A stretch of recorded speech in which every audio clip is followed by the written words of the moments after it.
push it up.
I have a wonderful electronic invention I want you to see.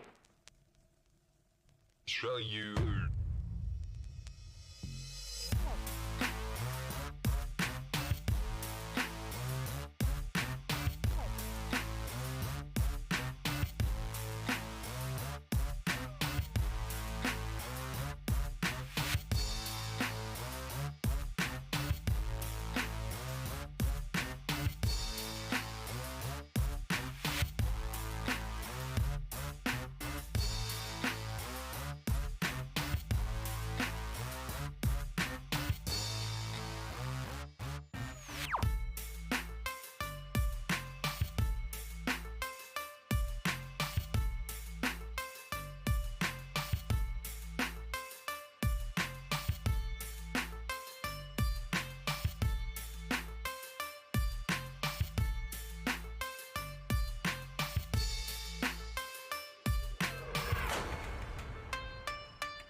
Hello everybody and welcome to the third day and the final day of the Arcadia Hamburg LAN. We do have of course today the CRL finals, the 4v4 finals, not the final score.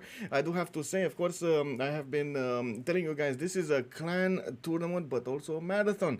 It doesn't mean that everybody needs to get as much as possible as many of these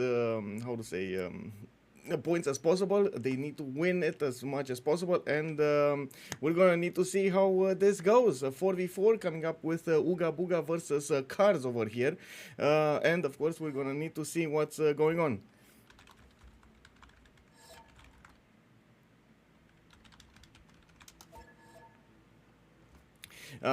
I do have to put CRL things over here. Let me actually take a look. Let me open up there we go. In the overall standings, we do have right now Ooga Booga with 24 games and 1,215 points. We got Carls with 14 players, 24 games at the tie with Ooga Booga, but 1,175 points. And then we got Tuve Monsumer with 915, Summerhouse with 892, Jeeves 820, Sea Dogs 780. It does look like there's a close race over here between Ooga Booga and Cars, and of course they will need to get the final points coming up over here from the 4v4 standings. They are at the moment tied with 420 points in just the 4v4 standings. There still are quite a few other departments they need to game times they can play at the FFAs, the 2v2s and the duels. We're gonna need to see exactly who's gonna get and how many points.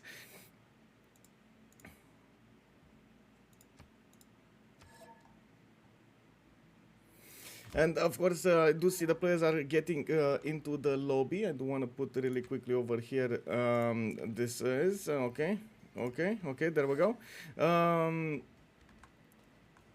We do have in the lobby right now Titiits, Tidube with Hazaggi, and I believe there was another one, Sprigante, that are. Oh, we're gonna go new lobby. Okay, what happened with this lobby? Okay, no good mods. Interesting. Well, new lobby it is. Give me a second so I can figure this out with the teams over here. Do want to see what's going on.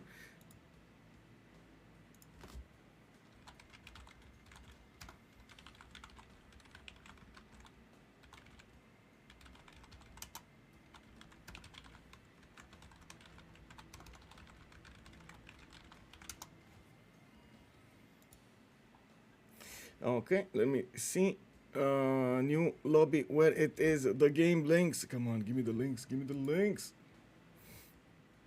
I believe it was Hazaggi doing it. Let me see where it is. Oh, by the way, from the other team, from Cars, we do have, as you can see over here, Jacktheripper with Falcon, Kazakh, and SandroGames playing today. And it does look like, okay, there we go. We got the second lobby link. Okay, so it's gonna be 1, 2, 2. This is 1. And of course, we're gonna need to see what they're gonna pick. There will be a pick and ban phase, just as we know. Pick and ban phase, just as we know. With the normal CWC draft, we're gonna see the map picks also. And of course, we do hope for an awesome game today. We have seen yesterday Cars go against other teams. I believe it was Zone of Control the last time they played yesterday, and they did manage to get score of victory over here on the Highlands map. This is a totally different team from yesterday, and of course we do need to see how also Ooga Booga will play. They do want the win, really want the win, so you can imagine it. It counts a lot. Spell cooldown, it's a 4 versus 4 today, sir. Also, I do want to say hello there, Salty Capybara. Good evening, man. Good morning, I guess. Big Z, good evening. And I did notice you're gonna go for the FFA Anonymous. Nice one. I do hope it's gonna be an awesome game. Good luck to you, sir. We got also Pete Doriana. Good evening, sir, and welcome. Haley, hello there. Long time no see, and welcome, sir. We got Fluffy Dragonfly, who did pick up the first promotion. Hello, sir, and good morning. Coming up over here, looks like we are gonna need to swap for the first slots, and we're gonna see how this goes.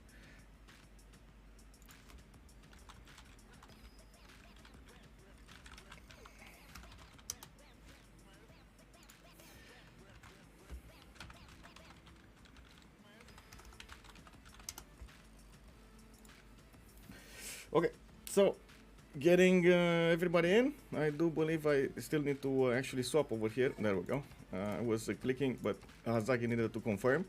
So we do have Titiits on the first slot, Hazaggi second. We got Sprig and Tidube coming up next. Looks like Jacktheripper is also going to be on the first slot from the team 2, from the cars, and he is going to pick the civilizations, bands, of course. SandroGames coming up next with Falcon, and Kazakh, of course, showing up as the fourth one over there. Interesting that Kazakh did join cars. I don't believe we had him on the previous CRL, and of course we're going to need to see how he synergizes with all of the other players here. Okay, well, we do have I guess a few minutes here, so I'm actually gonna do a quick promo. So because you know we do have two sponsors. First of all, it's Ironside Computers, which are sponsoring the tournament with quite a few bucks over there, allowing us to give the players a good amount of dollars as a prize pool. And of course we do have also on the stream here a Raid Shadow Legends that were kind enough to actually sponsor me for the tournament. Let me actually take a look over here. What do we have? Let me actually show you. There's a big file with so many of these. I'm actually curious. Okay, let's see, what do we do? This one, let's see the grocery.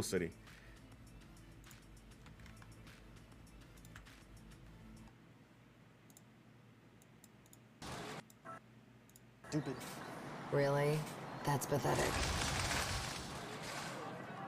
I was super stoked when I got Zargala in Raid Shadow Legends. She's a badass warrior princess and has helped me slay many bosses. But in real life, well...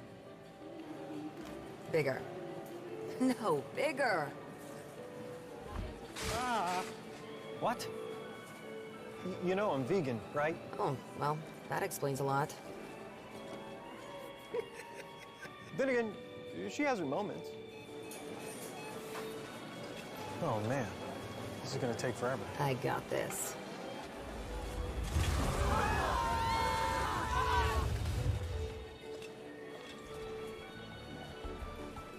Get the most out of your champions in Raid Shadow Legends. Download for free.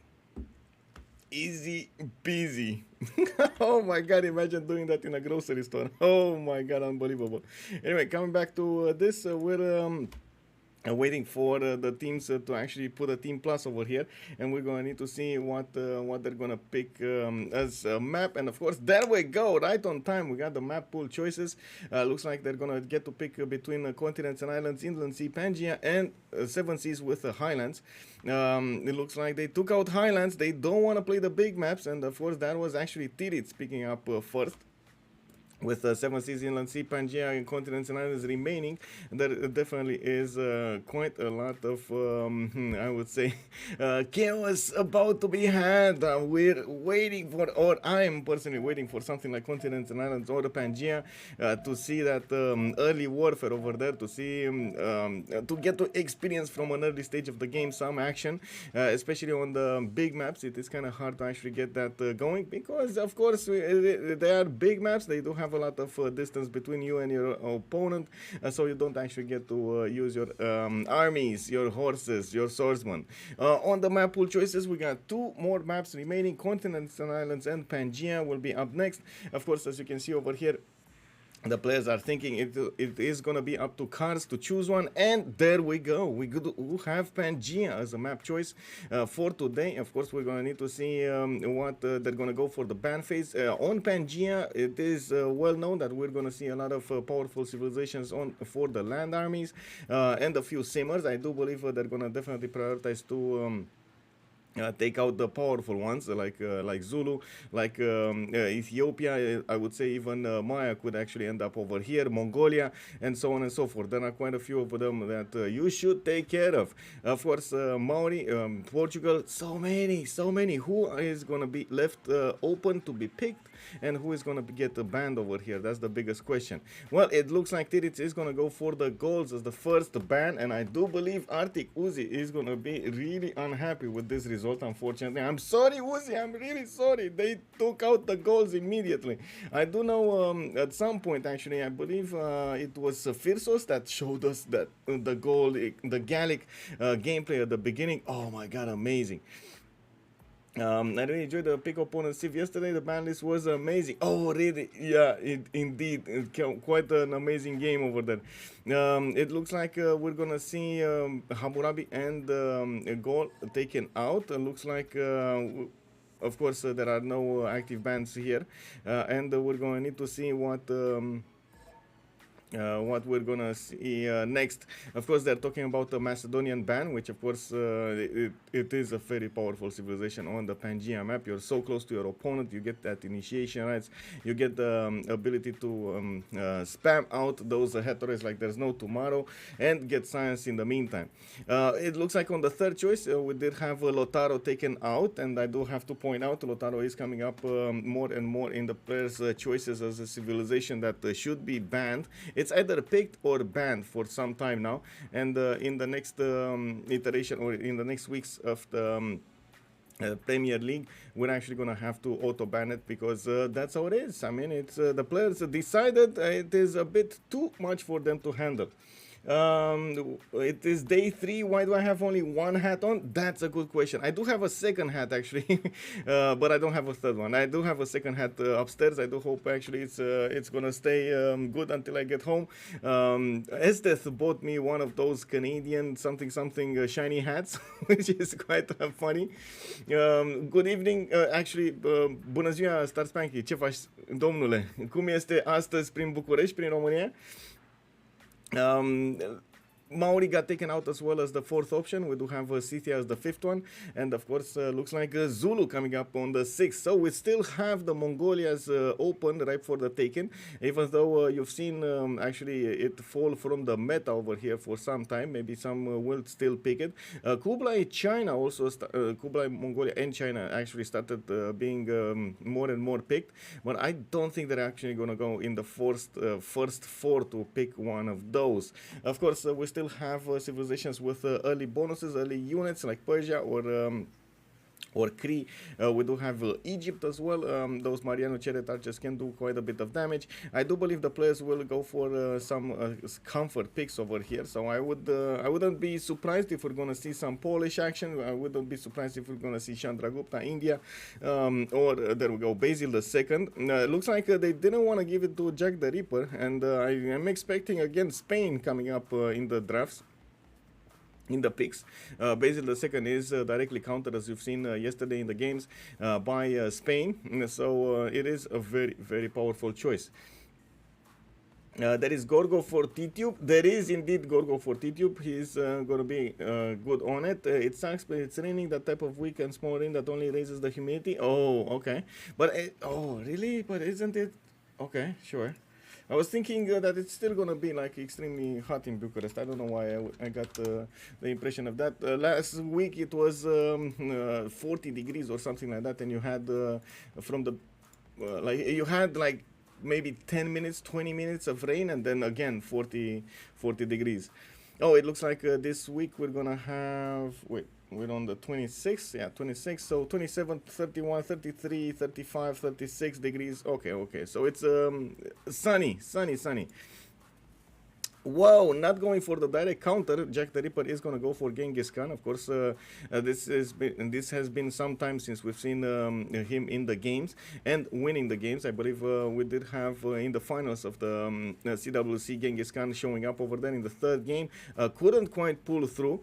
It was on the inland sea, and of course they did have quite a bit of land to cover. This is going to be different. Pangea is much smaller. You can actually have a very powerful medieval push. I do see SandroGames actually going for Montezuma as well as the second civilization for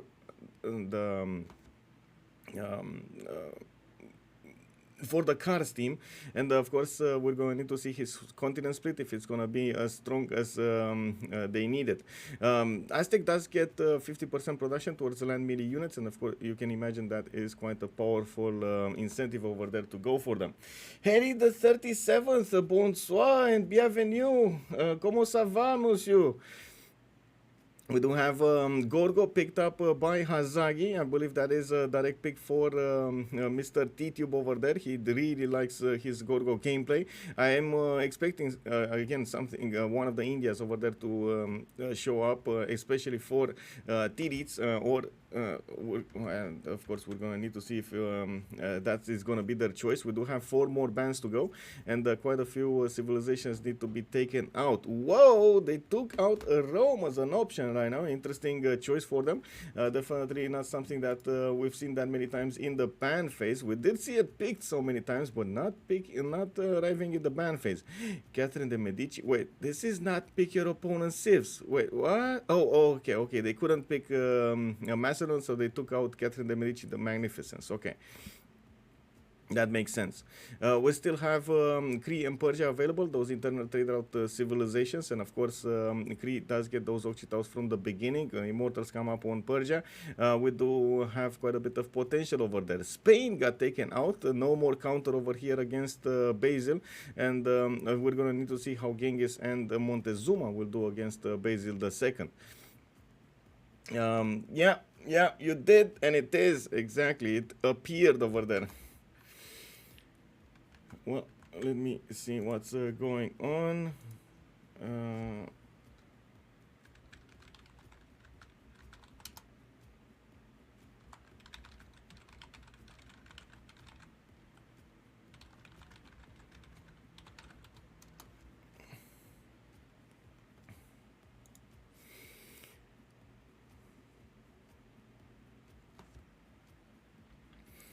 Okay, so one last civilization to be banned, and we're gonna need to see who is gonna end up in the pick phase. We do have 4 more civilizations to be picked, and of course you do see that Falcon is gonna have the first choice. Looks like Gran Colombia is gonna be the one coming up in the active ban phase as the last choice. Interesting option. I would have believed they would go for something else, but oh well. I mean, they made their choice.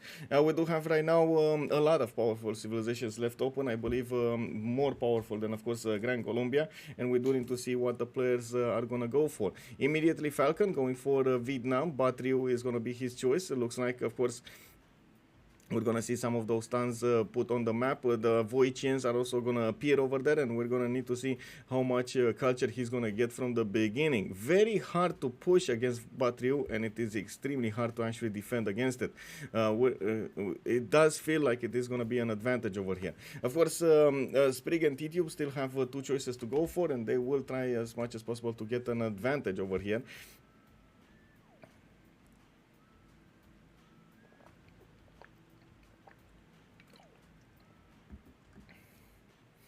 I know, Uzi. Good evening. Good day to you, sir. Yes, I think they are scared. Can you imagine they actually banned it first? Unbelievable. And there we go. We got the Sprig going for the Pound Maker. One internal trade route civilization. It does get those extra food points and the gold points from camps and pastures, and by the looks of it, of course, he is gonna get the extra trade route capacities.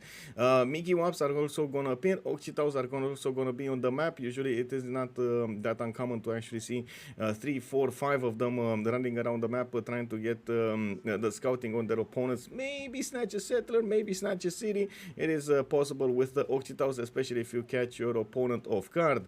If you do manage to hit the city when it's 10 strength, oh my god, you do so much damage. These guys are 20 strength each, and of course they don't have the same promotion tree as melee, but they do have faster movement, so that definitely is gonna help out. Tidube does have a few more seconds, and it looks like he's gonna go for relatively safe pick. Canada, Wilfred Laurier picked up. On the Pangea map, you do have a decent amount of Tundra, so I guess the Tundra civilizations make sense.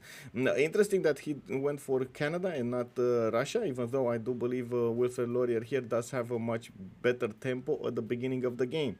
Kazakh is going to be the one with the last choice for the game.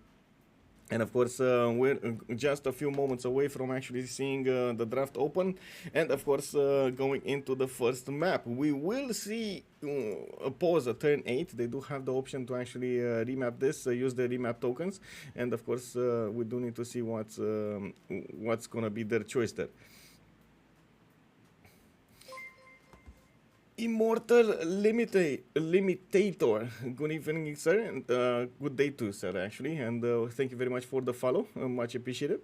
Let's check it out. It is gonna be Cyrus, the second internal trade route civilization, because it does get more bonuses towards its internal trade routes. You do see right now we will need to open up the lobby, of course, close down the tournament.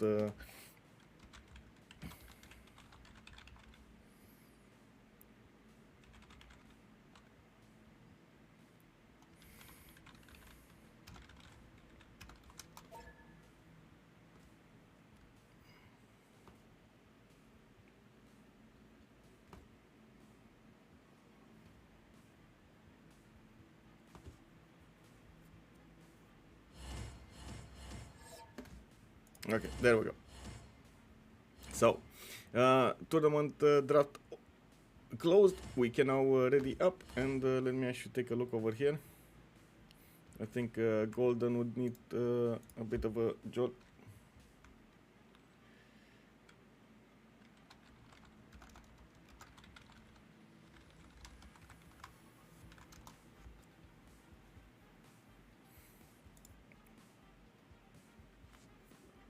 Okay, so the players did switch a little bit their civilizations. We got Hazaggi on Basil II, Jacktheripper is going to be with Montezuma, SandroGames on Genghis Khan, Titiits on Wilfred Laurier, Falcon, Batriu, looks like Sprig, Poundmaker, Tidube on Gorgo, that's obvious, and Kazakh is going to go for Cyrus. Loading into the first map here, we're just a few seconds away from seeing where the players did spawn.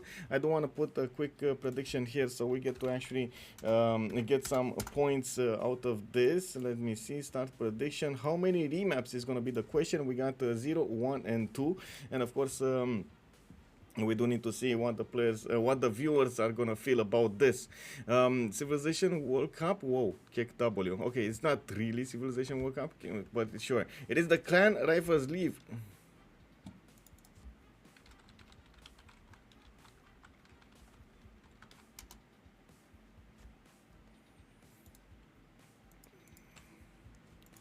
Like I was saying, the Clan Rivals League is sponsored by Ironside Computers. They do make custom build computers, and of course they do have quite awesome designs for them. If you guys want to check them out, the link is in the chat. Let's see the first map. We got Canada actually to talk about in the northwest. Titiits is going to play it today. He does have copper at the beginning of the games. Looks like he's also going to have deer tiles and sheep tiles. Amazing. Only 2 deer tiles, unfortunately. He can go for Temple of Artemis because of it. And of course, with the other sheep tiles and so on, he's going to get some more bonuses.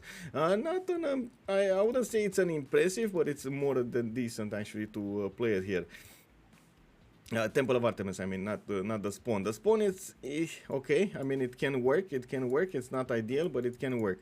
We do have him, of course, settling in place. He's gonna get the extra food from underneath his capital city. He's going for the builder first. Actually, I see 3 camps. I just missed one of the camps. I'm sorry. Yeah, you know, I'm still waking up. We would have needed one more coffee, but unfortunately, the coffee machine is not open. Oh, I mean, not the coffee machine. The guy that handles the coffee is not ready here. Yeah, what can I say? It's Sunday, man. It's Sunday.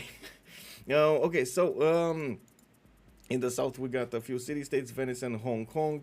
I do see we do have also Hazaggi coming up to be the bodyguard of Canada. This is going to be interesting if they do remain on this map, because Hazaggi is definitely going to try to defend Canada as much as possible, not allowing his opponents to go against him. Looks like Hazaggi is also going to have the benefit of spawn to the west side over here. Quite a few of these geothermals are gonna be left ripe for the taken. We do have a lot of bananas in the capital. Unfortunately, they're not 3-2s, so that lacking production is going to be an issue. He does have 1-3s that he could couple with, and of course get that extra production in there. Looks like we're also going to see a lot of cities being settled over here to the west, to the south, and we're going to see what he's going to do with his timings.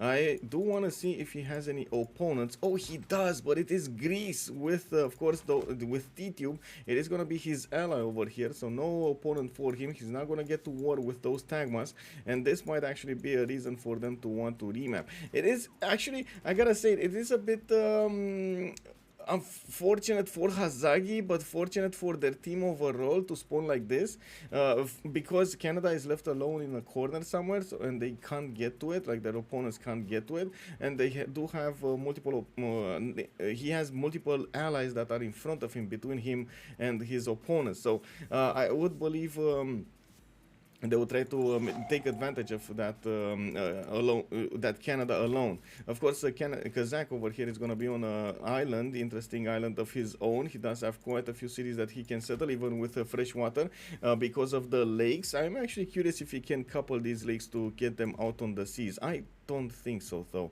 By the looks of it, it's not going to be an easy choice to get these going, like canal them all over the place. So I guess he's gonna have to make do with the coastal settles and see how that goes. Perfect for naval Magnus internals, Kek W.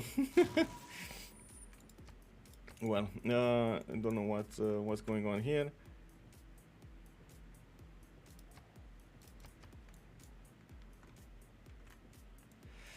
Okay, so next up we do have in the northeast Mongolia, SandroGames with spawn on the dice tile. He did move for it. He's gonna get one extra faith per turn, and by the looks of it, he's gonna have quite a few tutus to work there. We do have him with quite a bit of a river over here, spanning from the west to the east. I do see it also going down to the south. He is gonna be right next to Gorgo. This is gonna be a bit of an issue for him and Gorgo. Gorgo does have a good counter, but at the same time, I do believe Mongolia is probably not going to get to push through these one-tile chokes, especially if Greece gets wind of SandroGames being on the east side. He's going to try to close these off as soon as possible. There are quite a few cities that can be settled on the north and on the south of the Mediterranean Sea, so he can close off Mongolia from coming against them. This actually just brings me up with more and more reasons to see a remap over here in the first 8 turns. Let me actually put up the team names so we get to see who is who. Is Ooga Booga on one side, and we do have cars on the other. Let me put them up. Okay, there we go. And cars on the other. Okay, interesting. We do have Mikiziv Wachik with 4 turns for an Okchitao. He does have a lot of pastures and plantations here. I do see 1, 2, 3 end camps, by the way. 1, 2, 3, 4. In the capital. That's going to be amazing, and of course he could go for Temple of Artemis if you want. Oh my god, this is going to be such an amazing Temple of Artemis if he goes for one. A lot more deer tiles and ivory tiles to the north, making this spawn relatively good. I do see also he has yeah, there we go, more in the south. Interesting. He's gonna have some river network over here to the southwest and to the east, and he could use to expand to settle more cities. And I do believe he's gonna get to work more internals than actually any kind of external. He could go and try to do some kind of damage against Greece, and it doesn't look like he's gonna have any kind of opponent around him except Greece, of course. We're missing oh no, so it's Persia on the island. We got 3 players from Ooga Booga over here. Persia is their opponent, so somebody is behind enemy lines. It is gonna be Aztec? No, Aztec is Jacktheripper. So we got so who is Tidube, Sprig? Where is so Tidube, Sprig? Oh, Titiits is Titiits. Oh, I see. Sprig is actually gonna be the opponent of Mongolia. Okay, I get it. I don't know why for some reason I thought Cree is on cars, but it is not. It's basically east versus west. Not really, especially right now with finding out that Cree is gonna be to the south of Mongolia over here. Not really east versus west. Maybe it's cut through the middle or on the diagonal or something like that, but it's not really east versus west. Of course, we do have a rally coming up for Tidube.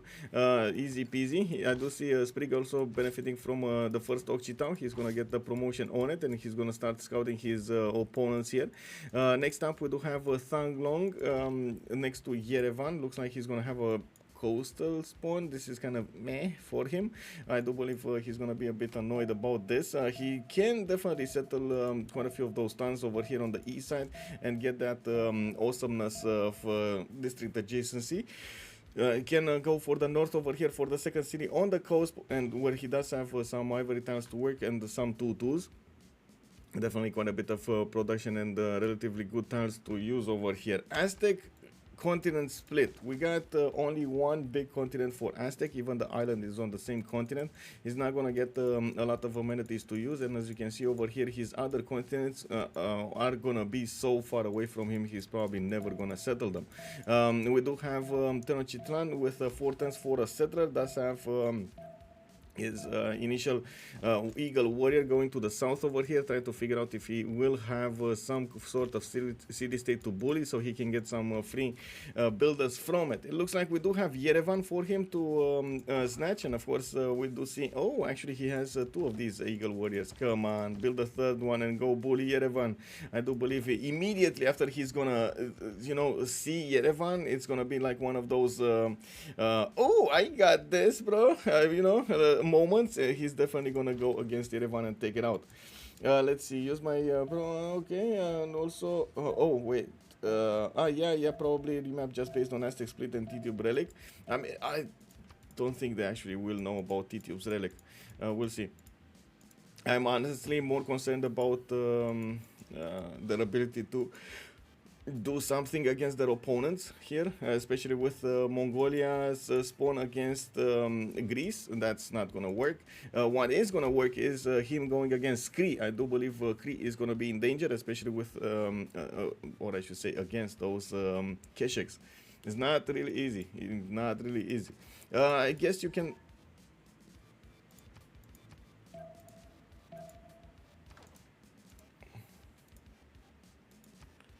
Posing. Why would I need to? Oh, whatever.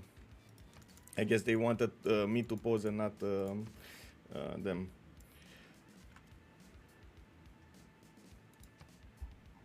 Oh, you can't tell from score unless he picked up the Pantheon over there.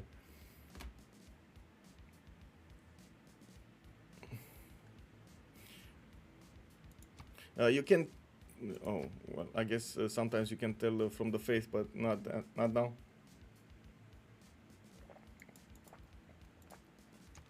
I don't believe they met each other at all. They don't know anything about their opponents. They don't even know or have an idea of how the loyalty looks like.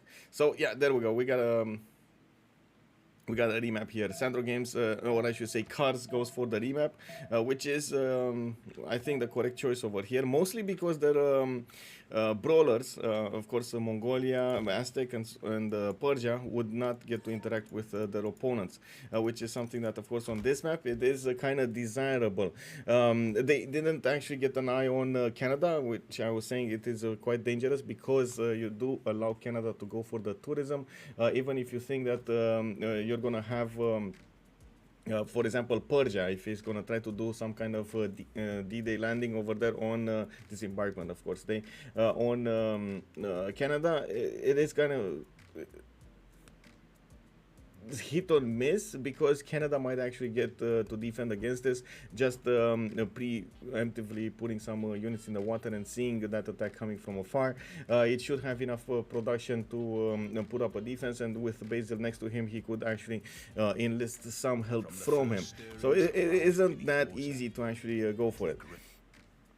They knew Persia on island. Yes, they do. They did know Persia is on island. Unlucky for your bet. Yeah, it does wrong. I know. I lost 10 points. Oh no, Big Z. Oh no, the 10 points, bro. The 10 points, man. You gotta keep those points somehow. Let me see. Yeah, cheesing points. I'm actually curious. Wait, how much time do we have for the next one? Oh, bro. It's oh, it finished.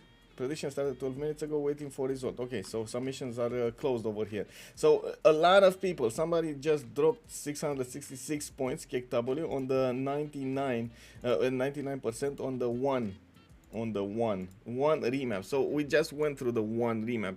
What is this map? Oh my god, what is this map? I just look at the map here and I'm like, what bro? Like, are you for real, bro? Anyway, We do have Mongolia to the bottom left, and it looks like he's gonna get 2-2 base right off the bat. He does have a cheap tile to work from the south, but unfortunately doesn't have that many other 2-2s. It doesn't look like he's gonna be that awesome here. He's gonna need to improve quite a few of these tiles to make them work. I do see him going for a scout first, and I'm pretty sure he's gonna be incentivized to go to the east over here. I wouldn't, honestly, in this scenario, I wouldn't actually be surprised if Korakorum or SandroGames is gonna go for Lady of the Reeds and Marshes. Yeah, it's, I mean, I wouldn't say it's complete garbage. Lady of the Reeds and Marshes could make it work, but it's definitely not ideal Mongolian spawn that we're getting used to. So much worse? Yes, it is. It is much worse. Got Bermuda Triangle for some reason here. Tidube coming up to the northeast. Again, it is going to be next to Genghis Khan, so he's going to defend SandroGames as much as possible. We do have Tidube with geothermal in the capital. Does look like, of course, he does have quite a few tiles over here to the south and to the northwest to work. I wouldn't be surprised. Okay, there we go.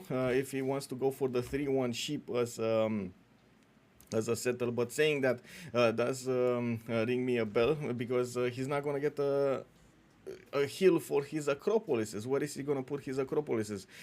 I mean, I'm pretty sure he's gonna discover iron, and he's gonna not get to settle that hill. And of course, we do know that you do need hills for acropolises.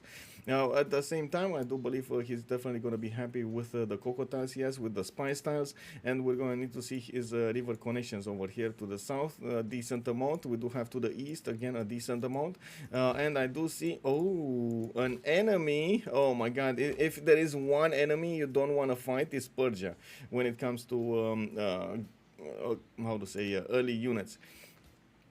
One of the things, of course, those immortals do have the ranged attack, and they can slowly grind down those Gorgo units, the hoplites. In the southeast, we do have Cree, of course, an ally of Mr. Tidube over here. He does have the delicate arch to the south to settle, and by the looks of it, in the capital city, he only has 1-2 pashers. Not really an awesome spawn over here for Cree, especially after we've seen the last one. That one would have been strong. This one is kind of meh spawn.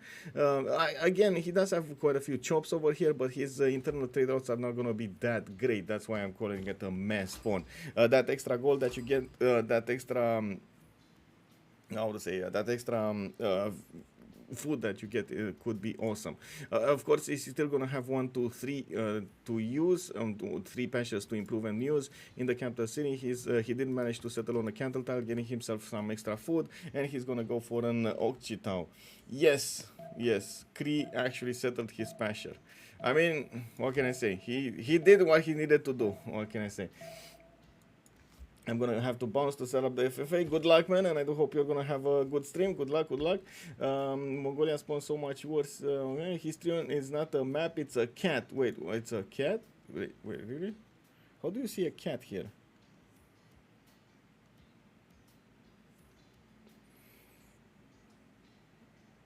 I cannot see the cat, bro. I cannot see the cat. Anyway, to the north, we do need to see Persia spawn. We do have him with 5 pastures. 1, 2, 3, 4, 5 pastures. And I do see he did settle culture tile. That is going to be an amber over there. We do have a 3-1-1 fish tile. And by the looks of it, we do have also scouts coming out from Pasargade. We do need to see, of course, what's going to happen with him, and if he's going to go for some early aggression. The thing is, Immortals do require iron, and we don't see iron really close to his capital. He's going to need to settle to the northeast to get some iron, and I'm pretty sure his allies are not really going to be incentivized to get bronze working. So that coupled together is actually it's a bit problematic for the teams. We will need to see if we're gonna see any kind of early aggression here, and I do believe, especially on this map, they are kind of close together. They're probably gonna get to settle 3, 4, 5 cities maybe, and then do something with the units. We might actually see quite a few encampments put down just for the sake of getting the generals away from their opponents, and of course we still have more civilizations to watch over here. Thanglong will, with Vietnam, he's going to have fortons for a settler coming out, and of course that's going to be his first one. Vietnam will find Cree to the west side, and I do believe this is actually danger time for Cree. If he's going to get pushed by Persia and Falcon at the same time, he might not actually survive this. Voichians and Immortals are going to be awesome. We do have quite a few horse tiles and iron tiles in the city of Thanglong, and I do believe, of course, he's going to try to gather those resources for his teammates. It looks like actually on this team we do have a lot of potential for iron. 1, 2, 3 tiles, amazing. There are quite a few also cities that could be settled for fresh water to the northeast with a relic coming up on Kazakh. He's gonna get an early pantheon over here, and definitely could go for open sky with so many pastures in the capital in his second cities. Looking at Aztec, let me see. We do have again one big continent for him. The good thing over here is that he is gonna have chocolate hills to the north, not really close, but definitely in settleable range. He's also gonna be against Hazaggi, who is in a corner again, playing bodyguard for Canada. I'm pretty sure Hazaggi over here is going to try to defend Canada with all his might, and of course give Canada an ally to trade with. We're turn 8, we're just a few moments away from actually seeing the remap options. I do see time is ticking by. We got 15 more seconds to go, and we're going to see what they will choose over here.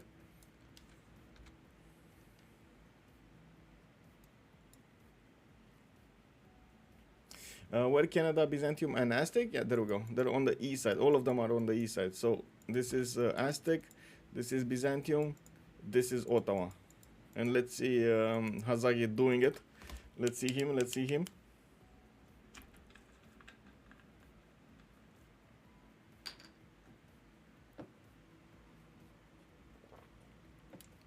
So Cars did choose the first remap, I believe. Actually, I'm curious if they're gonna want to play this, or I should say Ooga Booga is gonna want to play this. It looks like no, it is gonna be a second remap over here. Okay, so, well, that settles that. It's gonna be 2 remaps. We can close the prediction. What is it? How do I, bro?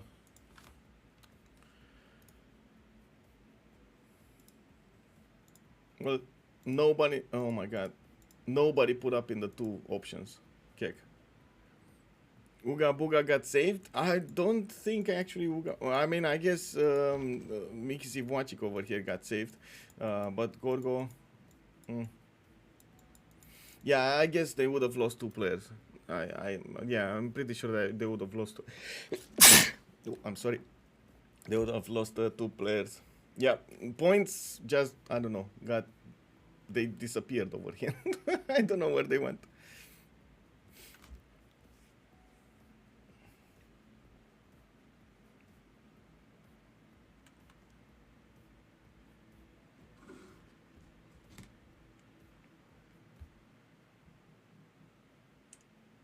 From the first stirrings of life beneath water, to the great beasts of the Stone Age, to man taking his first upright steps, you have come far. Now begins your greatest quest. From this early cradle of civilization on towards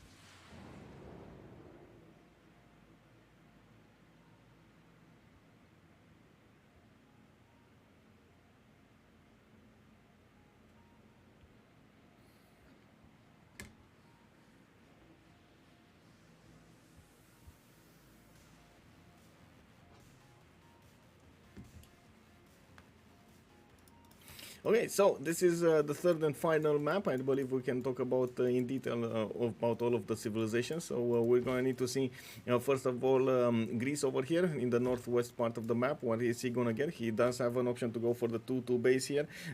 Also 3 food 1 on the cattle tile, depending on what he actually prefers. He does have iron and horses in the capital city, and I do believe this is actually going to be a strong, even stone circles settle. He does have in the capital, at least 5 of them. Easy peasy. Quite a few more stone tiles here to the southwest, and I do believe he's on the marble continent. Oh no, he's actually next to the marble continent, not on it. He does have a few mountains for that extra nice and juicy adjacency. Looks like he is going to go for the north settle on the cattle tile, on the stone tile, and he's going to go on the cattle next on at some point. We do have in the south quite a bit of distance between him and Sprig, his ally. Cree is going to be over here. Looks like he's also going to go for a 2-2 base. Again, a bit of a problem with his pastures. If he did remain on the south tile over there, he would have had 3. Now he's only going to have 2, and we're going to need to see him try to make the most out of it. There is a fish tile in the river, or in the lake over here to the west side, which of course is going to give him a decent amount of food. At the beginning, I don't really believe he's actually going to get to improve it. Of course, you do need sailing for it, and you're not really incentivized. If you're not on the coast, let's be real, you're not incentivized to go for it. We do have him with a decent amount of mountains, not very good ones for his +3 campuses, but he does have quite a few of them that he can couple with other districts. Looking at the northeast side over here, Vietnam is going to be relatively close to him and Gorgo. Between the mountains, I do believe that Vietnam does have a decent amount of rivers to settle his cities, and I would actually go as far to say that he has defendable land over here. 2 amenities settle. He can go for the marble tile in the capital, honey tile next on the west side here, and by the looks of it, he is going to get to settle more cities in the south and in the north. It doesn't look like he's gonna have anybody close to him to fight early game, unless we're gonna see some aggression here from Cree. I doubt it, but I mean, anything can happen. Unfortunately, Cree is not gonna have one of those oh my god spawns, and oh, I just noticed, by the way, he didn't have a 2-2. So he moved from the, okay, interesting. He moved on a 2-2 tile. He had to buy a 2-2 to actually make this work. And of course, that is a bit of an issue over there. At least they did have the gold for it. He did settle turn 2. In the south, we got Canada with a decent amount of tiles to work at the beginning. I do see 1 or 2 of these camps to improve, quite a few sheep tiles also to the east of him, his capital, with iron tiles and silk tiles over here. Not bad, not bad. I wouldn't say this is an awesome Goddess of the Hunt Pantheon type of spawn, but he can definitely work some salt mines for that extra production. He can definitely work a lot of sheep and silver. So I'm actually curious if he's gonna go for even religious idols over here. Does look like he's gonna have a more than decent amount of mines. 1, 2, 3, 4, 5, 6, 7, 8 mines. I don't know. Does it work on iron tiles? I don't think it works on iron tiles, right? Yeah, religious idols, Canada. Does look like that's gonna be the choice over here. Where was Hazaggi? All 4 together. Hazaggi is not here. I don't believe it was here. Hazaggi is, wait a second. Hazaggi was Basil.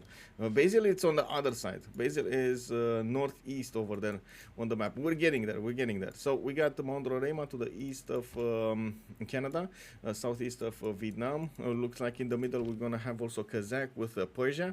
He does have Pamukkale to the north over here, and by the looks of it, going for his settlers. He did open up with 2 scouts, and I do see him actually quite close to Mongolia. That's gonna be his ally. Doesn't need to worry about his east side, and I do believe this is gonna be quite interesting, well, sim for him. A bit unfortunate, but it is what it is. We do have Aztec to the northeast, Jacktheripper. Oh wait, oh my god, bro, oh my god, I need to do this again. Actually, no, you know what, I'm gonna do it when I'm gonna finish. I didn't talk about the strategic resources. I guess you guys saw them while I was going through the civilizations, but I didn't actually get to talk about them. Say it out loud, you know. We got Jacktheripper on Tenochtitlan, settlers coming up in 4 turns. It looks like we do have sheep, 2 pastures to improve, a sheep tile and a horse. Unfortunately, again, 1 single big continent. He would need to actually conquer the east side, and that would mean conquering Byzantium over here to get a second continent split.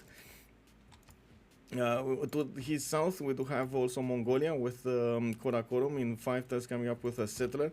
He's gonna get an early pantheon from that tobacco tile he's working, and it does seem like he's not gonna have an easy choice. We do have him with quite a bit of a river network, I should say. This is an important river network. Extra gold coming up from the cocoa tiles, and a lot of plantations to improve. We do see also a lot of chops. If he does want to chop for the win over here to go against Basil, he might. Basil is not that strong at the beginning of the game, and of course they could try to get on him from the beginning before he's actually going to get his tagmas, especially if Byzantium is going to try to go for something like holy sites to get his religion, crusade or something like that. His whole beginning will be a bit suffering because of that. So cards cuddling in the middle of the map, but potentially attacked by 2 sides. Yeah, does not work on either. Thank you very much, Crypto Taku. I was thinking of that, but I wanted to ask rather than say it out loud. Okay, so really quickly, let's go through the strategic resources. I believe I did say on Greece, he does have both iron and horses. The horses are going to be far away, 3 tiles, expensive. We got Miksivwachik with iron tile and horses, quite close to his capital. That's good. Also, he did go for 2 Oxitaus and 1 warrior. Thang Long is going to have a problem with horses. He doesn't have any actually. Needs to settle one city to the south over here to actually gather those horses in his empire as a strategic resource. He does have an iron tile to the east side, to the southeast side of Thang Long, which will allow him, of course, to get the iron in his empire, but not as much iron as we've seen the last time. We do have Persia with horses and iron tiles right next to his capital. That's going to be easy for him to improve, and I do believe he's going to be incentivized to actually go towards in-camp. Actually, no, it's probably going to be a commercial first. I think Kazakh here is going to be commercial first. Doesn't really need to do an army. I don't know why I thought he's actually going to need to do an army, but he's not. You saw 1 uranium somewhere. Is there any more? I hope so. I hope we're gonna have uranium. We got Karakorum with iron tile to the southeast. Again, a bit of a problem with horses. He does have 1 in the 3rd ring and could settle another one on the west side of his capital. I do believe actually northeast he does have, there we go, another 1, and this should be enough for him to actually get his units out. I do also notice Hazaggi and Byzantium did meet each other. He did not actually click the button for the war, and SandroGames just passed through his warrior, and now he's gonna get to see what's up in Byzantium's land. We do have also Byzantium managing to see what's going on over here to his west. He does know about this border over here to the west side of his capital, and of course he's gonna know that he needs to war 2 civilizations at the same time. This is not gonna be that easy as a game for Hazaggi. Well, not really, you know, the perfect situation, but it is one of those situations in which Hazaggi does feel at home. I did talk with him quite a few times about this, and he did say, okay, sure, I don't prefer the 2 versus 1, but I do prefer the warfare. So we're gonna need to see what he's gonna pull out of his hat over here, and he does have 1 tile chokes that he can try to defend behind, and of course we're gonna need to see if SandroGames with Jacktheripper will manage to push through those defenses. We do have Tenochtitlan with an iron tile coming up over here next to his capital. He does have a horse tile also, and of course we're going to need to see up next how he's going to plant his cities. Looks like the first one is going to go to the southwest somewhere, and it might be actually on the incense tile. If he does settle the incense tile, he's not only going to get a free amenity from underneath, he's going to get a free faith to use, and he's not going to need to actually go the God King card. And there we go, that's what he did go for. A bit unfortunate that he doesn't have multiple continents, but again, it is what it is. On Constantinople, I mean, bro, hello, oh my god, hello, is this Hazaggi, is he actually going to settle in place, or is he going to try to wing it until he gets somewhere else? I don't believe the Eagle Warrior of Jack is actually going to go there. Hazaggi dead on spawn. Oh no, he already moved, the Eagle. Yeah, he already moved. I saw it. See if you're making some predictions over here in the chat. Well, we're going. I hope so. I hope I hope we're not actually gonna see him die on spawn. I hope he's gonna manage to ERL his opponents, or at least defend himself to survive. Can he get somewhere else though? Let me actually put up the prediction, and then we're gonna see what's going on. Okay, there we go. So we got a prediction going on right now. You guys have 30 minutes to actually decide if you want to put points on Ooga Booga or cars. You can win more points if you do manage to correctly predict the outcome of the game. And no going lower diamond. Yeah, I don't think he's gonna want to go lower diamond. No, it doesn't look like it. I also see him managing to get one of his holy sites down. He does have a geothermal in the capital. Actually, 2 geothermals in the capital for possible +4s here on the stone tile and on the 2-1. I also see him benefiting from horses and the iron tile. Where is the iron? There's no iron. There's no iron. Bro, I mean, you need iron. You gotta do some iron, bro. Yeah, I also gotta point out, of course, these eagle warriors are not units that you really want a piece of, or annoy. Sorry, not the P word. Annoy. Taking a look over here on Mongolia, we do have him needing to actually get over there with his scouts if he really wants to do some damage. I don't think they can actually have the opportunity to take out Trebizond, or at least put it under siege and deal with it. By the looks of it, there aren't enough strong units to do that in this scenario. What I do see is Aztec building more of these Eagle warriors, and he is trying to get them towards the cities of Byzantium, trying to put as much pressure as possible. Since Byzantium did go for slingers over here, it doesn't look like he's gonna get to defend that easily his land. He might go for archery. I do see him actually going for archery in 5 turns, and of course he is gonna get some archers to defend him. Trebizond is gonna go for a slinger instead of actually going for a holy site, which by the looks of it is gonna be the correct choice. Aztec, Mongol, Byzantium, Gorgo war. Gorgo, yeah, well, we do have, as you can see over here, 3 Occidentals from Cree bullying Granada, and we do have Greece actually putting it under siege as well. There are some Vietnamese scouts coming up from Hue trying to get there. I do believe we got initiation rights coming up on Vietnam. I don't think Falcon did build so many, yeah, there we go, so many warriors.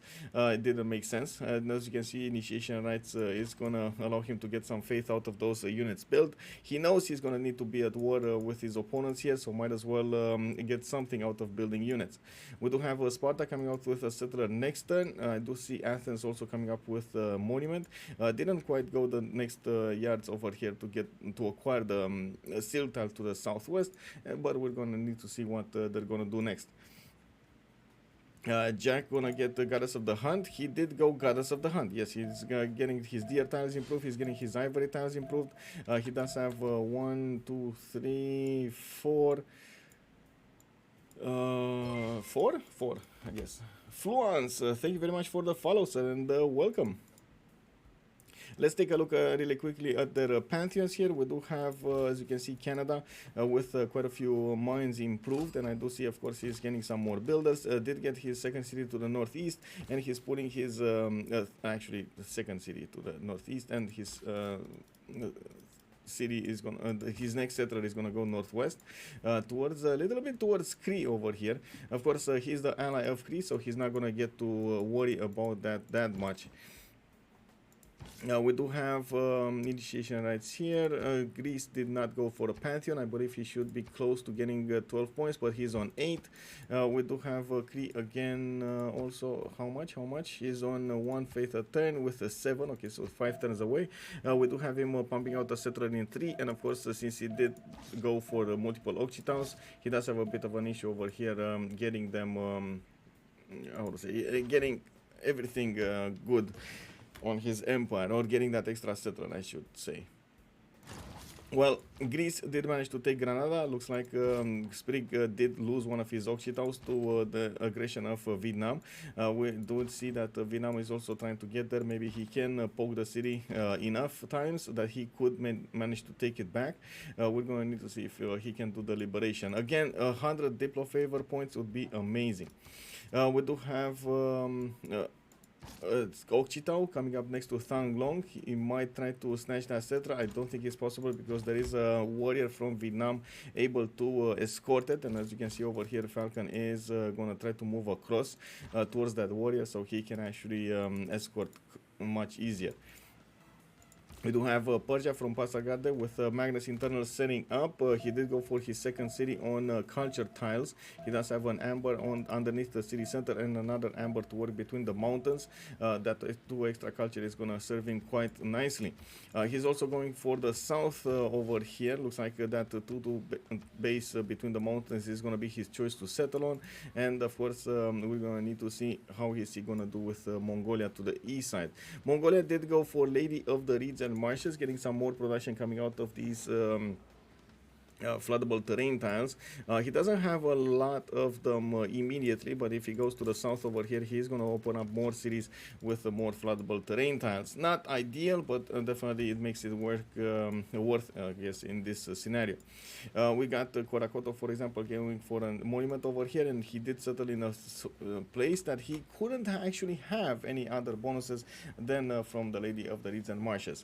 We do need to see what's also going on in the north over here. Aztec improving, there we go. His ivory tiles. Chempuala also opened up another ivory tile that he could improve. We do have him making some aggression over here on Byzantium. I think he did manage to... Wait, did he take a unit? Did he take a slinger? I think he killed the slinger by the looks of it and got a free builder out of it. This must be a free builder out of it, because I know Trebizond was building a slinger. I do see we lost quite a few turns that we didn't see the warfare over here. So yeah, Florence, I don't know how to play Civ 6, but I'm hoping this stream will help. Definitely, I would say ask as many questions as you want. I do try as much as possible to explain in as much detail as I can. Sometimes, of course, I do have to make a bit of a how to say, I do have to try to put out the overview of the game instead of going into detail, so I'm sorry about that, but we do have I guess there is a bit of a mix of viewers over here that will have different knowledge about the game. So if you do have any questions, I'm gonna try to explain, and you do make me aware that I do have to point this or that out. He could settle and chop 5 of them, so many chops for Basil. Yeah, so many chops for Basil, but I don't think that, like Finarfin is saying, I also don't think that's gonna happen. He's gonna have a bit of a problem over here doing everything he needs to be doing, so he wins the war against the 2 enemy civilizations. One thing that also I noticed, there's no more aggression coming up from SandroGames. His units moved to the south over there, so we're gonna need to see how he is gonna put up the defense. Ooh, he's gonna never mind. I see SandroGames did manage to sneak in with 1 scout in Constantinople. He's gonna get to pillage that holy site. Hello Damori, hello, bonjour. I just find 6 Civs really different from Civ 5. It is very different than Civ 5. Yes, it is. There are a lot of mechanics that are not in C5, like the governors, like the districts, like a lot of stuff coming up from the plains, military, and so on and so forth. But at the same time, these exact mechanics do make the game great, in my opinion. A lot of the times, of course, we're going to need to see how the games will evolve from one version to the other. I believe all of us are waiting for Civ 7, and of course we are gonna have quite a few expectations. I gotta say, quite a few expectations about Civ 7. Not sure how that i9 yeah, Finarfil just casually putting in the i9 over there. Yeah. Okay, we got it. Okay, let's quickly check out what's going on here. Looks like Vietnam couldn't actually push Granada back to take it. We do have Anshan, Bologna coming up on the science city-states. We got Kandy, Armagh, Jerusalem coming up on religious benefits. Looks like Venice with Bandar Brunei will be the ones coming up for trade. I do want to check with where Jerusalem is. Okay, so Jerusalem is to the north of Canada, south of Vietnam. This might be a bit dangerous for Vietnam. I don't believe he's actually going to be destroyed over here by 3 enemy civilizations. Vietnam is quite a tough cookie to crack, so I think he's gonna be fine. We got Namadolos, the single culture city-state. It is gonna be to the east of Vietnam, next to Persia, and of course you do see that Persia did go for city patron goddess as a pantheon. We do have also Singapore as the single industrial city-state, and Engazagamu with Lahore will be the ones providing military bonuses. Okay, so this one pillaged the holy site. Can he pillage it entirely? I think he wants to pillage it entirely, but he doesn't want to lose the scouts. So let me actually take a look over here. Byzantium is 2 great prophet points a turn. Okay, interesting. He did manage to get the Earth Goddess as a pantheon, so he's getting some extra faith per turn from his appeal. You can see he has a charming and breathtaking appeal from quite a few tiles here. I do also notice we got finally some Byzantium archers coming up to the fight, and taking a look at this, we do have Jack keeps the pressure on Trebizond. This is one of those situations in which Byzantium needs to be extremely careful. The early aggression just serves to slow down the Byzantium development as much as possible, so he can get an advantage from the backline.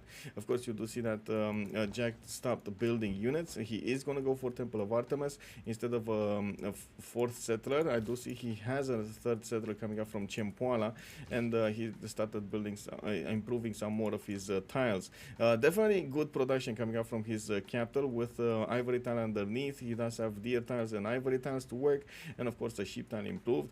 That is a 13 production city with, of course, as you can see, potential to actually get some more. When the Temple of Artemis is going to finish, he's going to get that extra food, he's going to get that extra housing and some amenities. Of course, you do see that he has 1, 2, 3, 4, 5, 6 possible amenities next to his, actually 7 possible amenities next to his city center. Hello Pebbles, good day sir, good day sir. Is Canada making Artemis? That's a good question. No, it's not making Artemis. He did go for religious idols as a pantheon, and as you can see over here, he's gonna have quite a bit of gold generated by that religious idols, and not to mention the faith. No, oh my god, that's a lot. That is a lot of gold. Ivory, look at these. Oh my god, silver tiles. 6 gold silver tiles everywhere. Canada right now is on 26 gold per turn. 26 gold per turn, unbelievable. And he didn't even improve half of his resources. He has 1, 2, 3, 4, 5 more resources on the west side, more of them on the east. Let me see, no more on the east. Okay, well, I guess that's about it. We got excited for nothing over here. Let's take a look on Sparta. Okay, he did go for the southeast over there. He is starting up his internals to work more food, to work more production. I do see him going for the 4th city, and of course he is gonna need to get his golden age. I believe he should get it. We got 7 more turns until the next era, and looking at the era score, we do have, I guess, Gorgo in a bit of a pickle. Yeah, he's gonna get his encampment. There is enough time for him to actually build a hoplite. It's fine, it's fine. Look at that, Athens coming up with a hoplite in 2 turns. Really needs to be careful about Vietnam over here, and I do believe that he is gonna use this trade out to connect his forward city to his main cities, so he gets a road to actually push units through, reinforce that front line with. Same can be said about Falcon. He needs to go for the internal trade outs over here, or at least go towards Namadol to create that road for his units to reinforce Hue on the west side. Otherwise, it's going to be one turn to move through that one tile choke, and he's definitely not going to want that.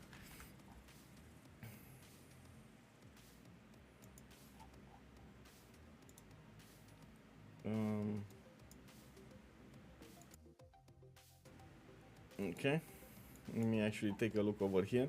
Okay, so who's gonna try to get what? Titiits, Hazaggi. Okay, Hazaggi is one. Oh my god, is Hazaggi not gonna get the golden age here? Is that's what's gonna happen? Hazaggi not gonna get the golden age? 18 out of 19 points. He needs one more point.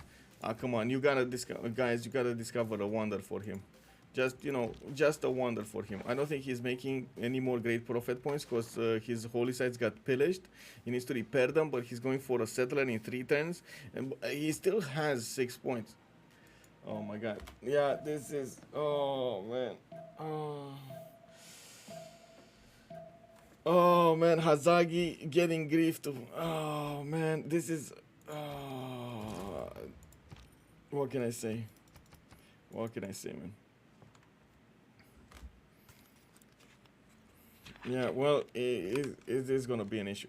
I do see we do have Aztec right now going for 2 more settlers. Of course, he's going to be on 5 cities quite quickly if he goes for 2 more settlers. He did put one to the southwest of Chempoala. I was actually, for a second there, I lost it, but there we go, I got it covered. The colors is a bit weird, but anyway, it's fine. And he's going to put it on the right side. He's going to get that extra food and quite a few other tutus to work. Looking at the east side here, he can definitely put one right in the face of Basil. Needs to be careful, though, how he's going to place this. And for example, on the right side here, unfortunately, it does allow Basil to shoot with catapults from that grassland hill. So not really ideal location to put a city on, but anyway, he can put it more defensively on the back line over here on the 2-1 and try to stop him there. Also, I do need to see that the Aztec is going to get his strategic resources improved. He does have a builder that he can improve the horse tile and, of course, the iron tile. He already has a horse improved in Chempoala, and his allies are actually going to get quite a few resources anyway. Mongolia, for example, already has his iron improved. He does have horses to the southwest of Horakota, but now he just got a builder there. We do see that he's generating quite a bit of production coming up from these floodable terrain tiles, and of course we do need to see him build something to improve this. Maybe, I don't know, maybe some Temenanki, some Great Path. He can definitely have a few choices over here for his troubles. We do have Byzantium, 1 turn with a settler coming up from Constantinople, still 18 out of 19 points. Tidube on the other side of the map did manage to get his points for a golden age here, 20 out of 19, and of course he's now going for his government plaza, 4 cities extravaganza, going against Vietnam Falcon. We do have Moksha in 5 turns, of course, with a settler coming up in 1. You do see that Falcon is going to try to get some more settlers before the first stage. He doesn't really want to expend more military or more resources to defend against Greece, and of course Greece is going to take some time to get his hoplites on the front line. The Greek hoplites, if they are together, they will manage to break through the warrior defenses relatively quickly, and of course we're going to need to see when Falcon is actually going to get his iron working. It is going to be next turn, so not only he's going to get iron working, but he's going to get political philosophy, will open up oligarchy as an option for him, and of course that will give him quite a few bonuses. That's one of the perks of I would say Vietnam. It does get more than decent amount of culture, especially from the Tan setup. You do see that the Tans are benefiting from a lot of culture per turn, +6, +4, +6, and of course he did manage to put a government plaza to the north over there, giving them a bit more bonuses.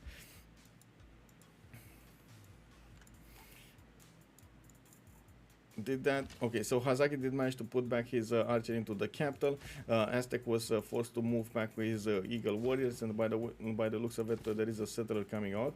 He needs to be careful exactly where he's gonna put it. He does have to the north 1 more city to settle, and to the south, of course, next to that coast. He is not aware if there are more Mongolian scouts or not to the south, and of course he is gonna need to be careful if he wants to go there.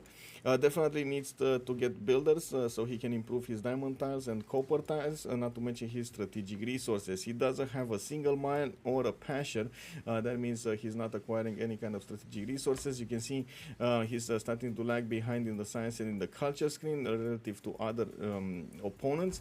The good thing is Jack is not actually going crazy with this 8 and 6. It's going to take a while until he's also going to get it. But the big difference between them is Jack is going to be on the 5 or 6 cities, while we're going to see Byzantium over here with only 3, maybe 4, and by the looks of it, it's gonna take a while until he's gonna build them up, like improve the tiles, get districts out, and so on and so forth, get more production and yields are coming out of them. We do have the first swordsman on the map. Looks like he is putting some pressure on Greece. Of course, Greek hoplites need to arrive on the scene to help out with the defense. And we do see the road being created over here between Athens and Granada.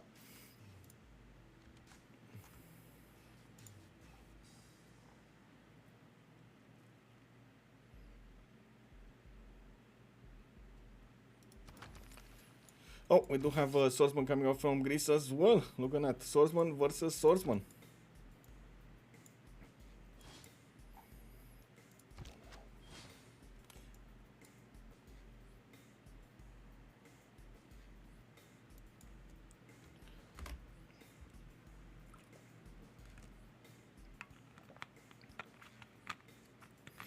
We should be getting closer to the next era, 2 more turns until the classical era, and of course we do need to keep on checking if Byzantium is gonna make it.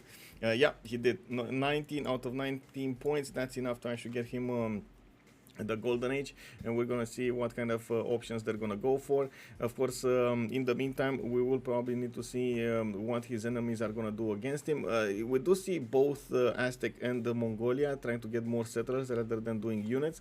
Of course, we're also gonna need to see when those Mongolian encampments are gonna be put on the map here, so he can get some generals. I don't see anybody going for generals, well, except the tons that are coming out from Vietnam, but as you can see, as you know, actually, the tons don't actually generate general points.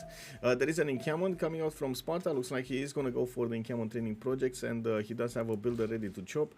He is well aware that he has been stopped before from getting generals, so Tidube over here is going to try to do some form of aggression at the beginning, some form of guarantee to get this going.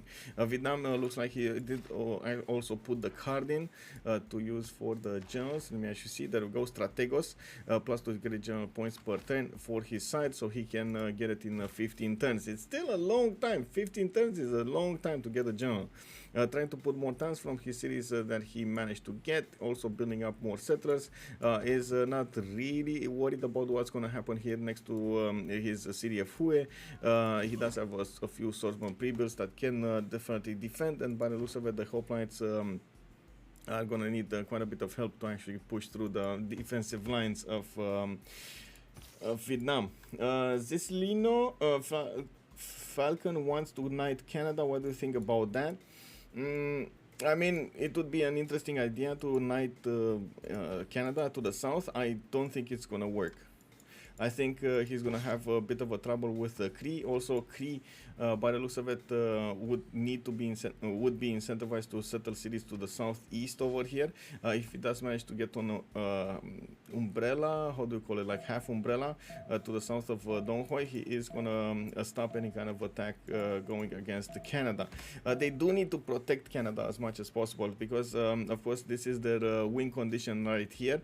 If they do manage to put pressure on the culture victory side, it's going to be quite hard for the opponents to defend against it. The one that usually would need to defend against it is Vietnam with those tons and the extra culture he's getting.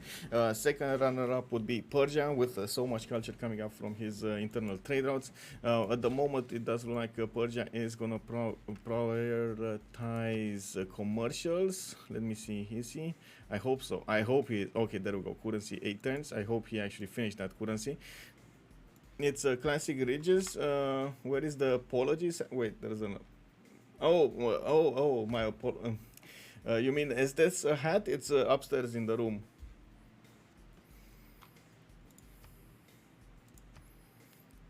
Let me see. Where is game? Classic ridges. Yeah, classic ridges. Did want to double check. Byzantium spawn is why I don't play teamers. Wait, really? Oh, come on. I mean, yeah, sometimes people just have fun with it. What can I say? Of course, Byzantium is trying to take care of that Eagle Warrior. Looks like Jacktheripper did manage to put it behind the enemy lines there. we do need to see the third city also arriving to the north and getting a settle here. Ideally, I guess they could try to settle, Greece could try to settle a city on the west of Knossos to maybe get some trade routes between them. We're going to need to see if that's actually going to be an option. Of course, the coastal trade routes, I think it's a bit too far away though. Coastal trade routes would be ideal in this scenario anyway.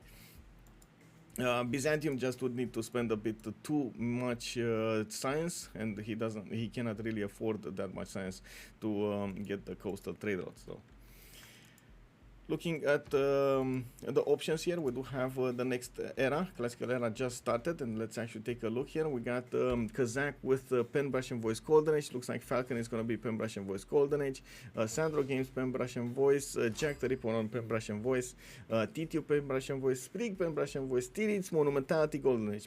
Bam! He's using that faith per turn coming up from religious idols, the 20 faith a turn, to actually get some more of these builders going, some more of these settlers.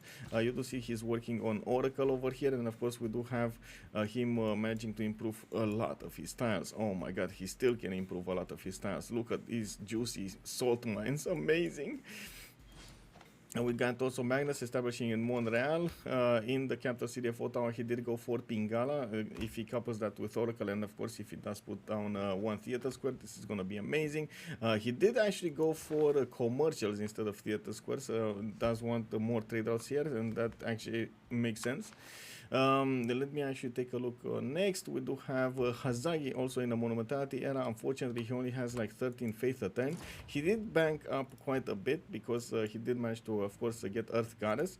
So he's going to be on 5 cities relatively soon. Of course, he needs to be careful where and how he's going to put them so he can put up defense against his opponent. We don't have a way for Aztec to actually come out of this northern sea. Of course, 2 turns for a harbor. Looks like he's going to try to get something done with it. I just noticed the city-state got taken down. Oh, Bologna got taken down by Persia. Interesting. He did build a few boats over here and did manage to smack that city center down relatively fast. Give me a second. Oh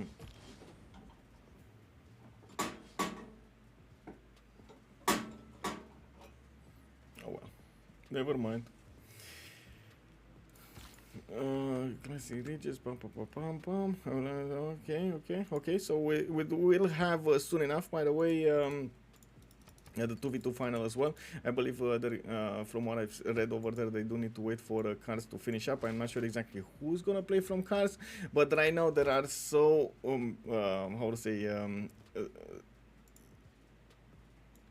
every point is so important that every team wants to get their A game going.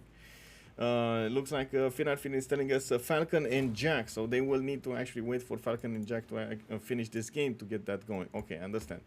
We do have a meteor site actually appearing over here next to Aztec cities, between the Aztec cities. He's going to need to get a unit over there to pop that and get a free military unit from it. Canada did manage to pillage the iron tile of Persia. Well, that is unfortunate, but like I said, you know, it is what it is. We do need to see Governor Magnus also getting used over here in his capital city, and by the looks of it, we do have slingers coming out from Pasargade. Kazakh is going to get a few builders to re-improve his tiles, and I do see him going for commercial hubs as much as possible. He's gonna have a bit of an issue over here competing for these great merchants, especially because of Canada. Oh, Canada did manage to snatch one of these builders as well from Falcon. I did also notice Falcon is going for a few general points, and he's getting pushed by Greece slowly but surely. More of these swordsmen are arriving on the scene. We do have Greece with an archer over here right next to the general. Unfortunately, the city of Granada is kind of losing loyalty over here, so he definitely needs to put more cities to get more population pressure on the city of Granada.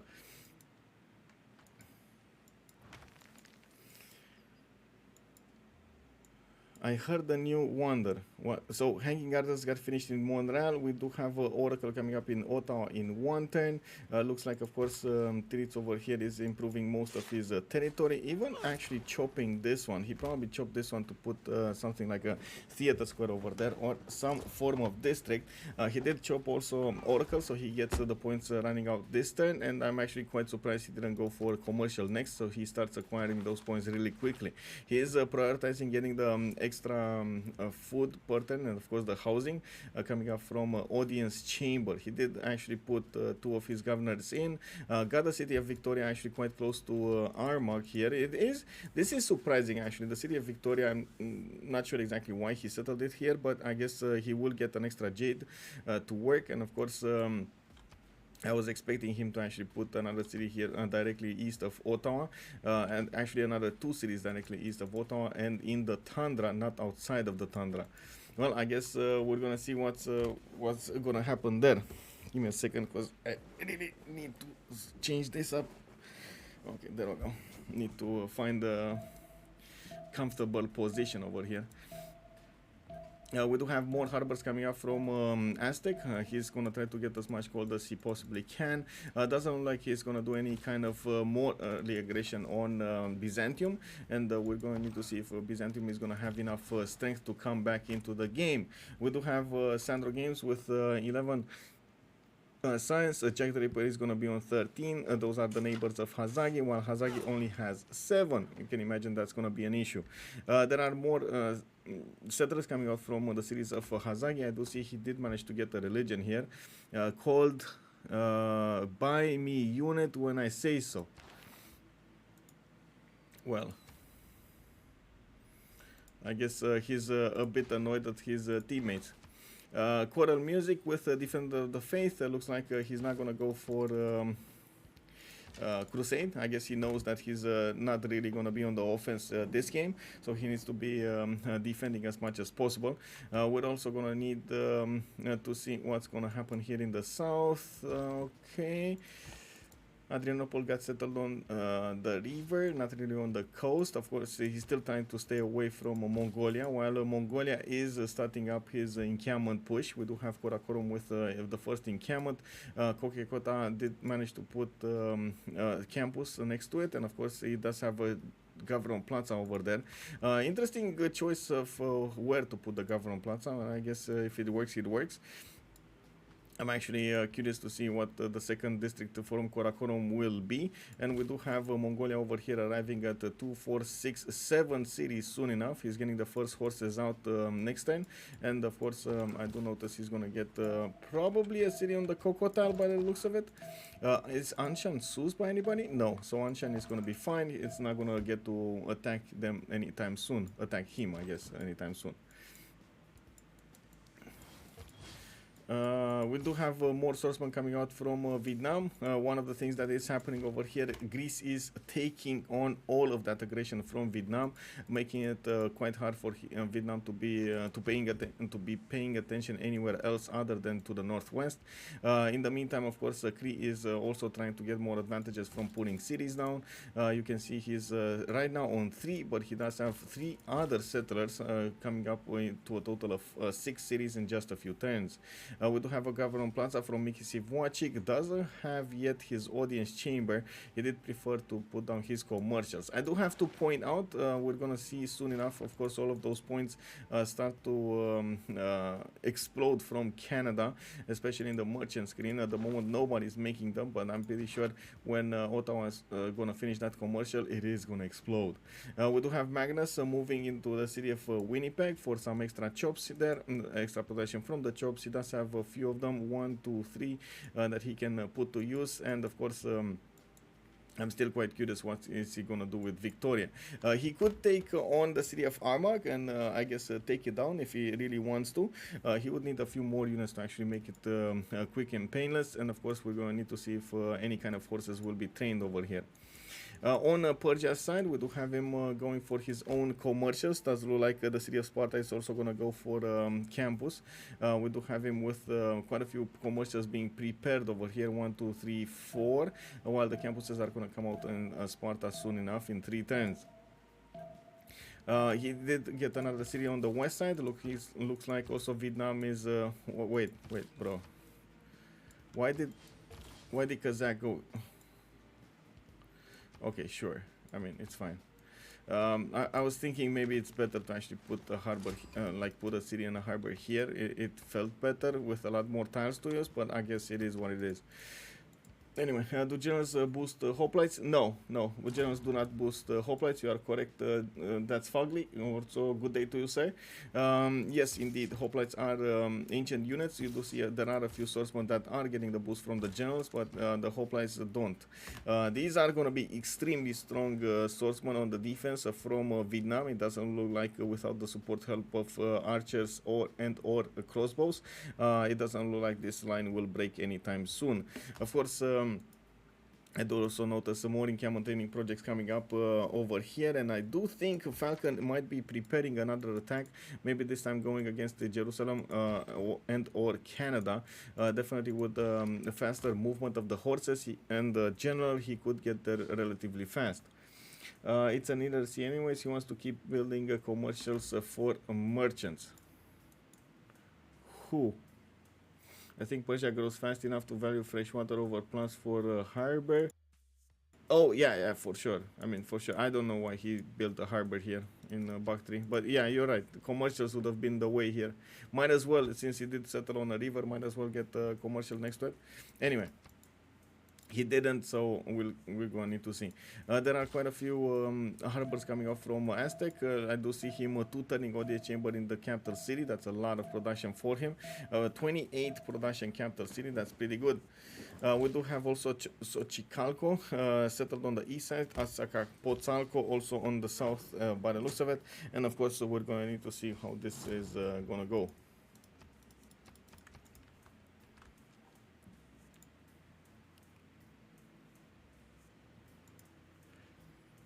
Give me a second.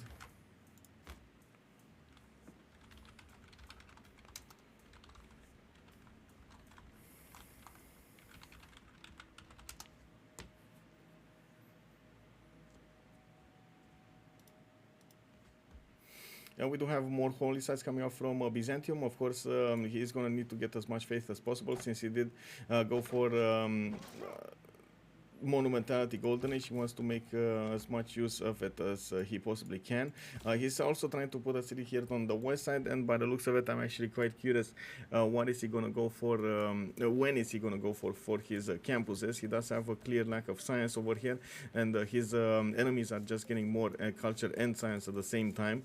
His tempo was slowed down so much that right now it's going to be quite a race to actually get back on track. Of course, getting to Tagwas is going to require a lot of culture. We do need to see him also getting an economy, and by the looks of it, he just doesn't have enough production to do everything. One good thing for him, one thing running for him, is the best that he can close down the one-tile chokes to make it extremely hard for Aztec to push through. And of course, from the south, it will have still an open terrain towards Mongolia. Well, that's not something that he can help. What will happen, they will fight in floodable terrain, so at least it's going to be a bit disgusting over there for both of them. Jack would have preventer. Wait, if he gets the tech, I can't. Wait, what? Here comes the Dromons. Oh, well, sure, but you think he's gonna get Dromont over here? Well, I guess so. We're gonna need to see. There aren't that many chops over here, I guess. Oh yeah, there are. Never mind. If he's going for this style, yeah, there are a lot of chops. 1, 2, 3, 4, 5, 6, 7, 8. Kick W. Yeah, well, I mean, it might be a big problem. We're gonna need to see what's he gonna do about it. Coming up on Cree, we do have audience chamber finishing up in 3. He's going to go for his own encampment as well. I'm pretty sure the first generals are taken over by Vietnam over here. He did get at least 2 of them. Oh, there we go. Encampment training projects coming up. He didn't get the second one by the looks of it. It's or unless it was Shun Tzu and he activated. Let's see. No, he didn't. Okay. Getting more builders. Why did he just buy a builder? Is that what happened over here? Did he just buy with gold the builder? I guess so, right? He's on -5 gold. Then by the looks of it, Jacktheripper is on 54. We got Sandro on 17 and Kazakh on 19. On the opponent's team, we do have Tidube on 6. Sprig is going to be 23. Titiits is going to be 62 and Hazaggi on 22. Now we do have theater squares finally coming out from the series of Canada, and they're going to start acquiring those great writer points a turn, and of course with the writer points he's going to get more culture from the books, and not to mention a little bit more tourism. We do have entertainment complex coming up from Winnipeg. He does have I guess a decent amount of chops to try to go for Colosseum over here. Since he did manage to get apprenticeship, you can see the extra production starting to show up on those mines. The city of Winnipeg is 24 production, more than decent amount of production. We do have Ottawa also finished his commercial finally. He's going to start to acquire those great merchant points. I do see him getting a market in 2 turns, and of course he's going to make the use out of all of those points. Let's see, 4.6 great merchant points a turn. That is without market, and I don't think he actually has the double yet activated.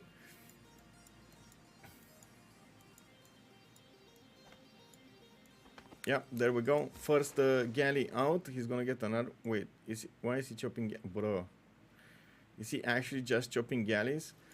Yeah, by the looks of it, he's just chopping galleys.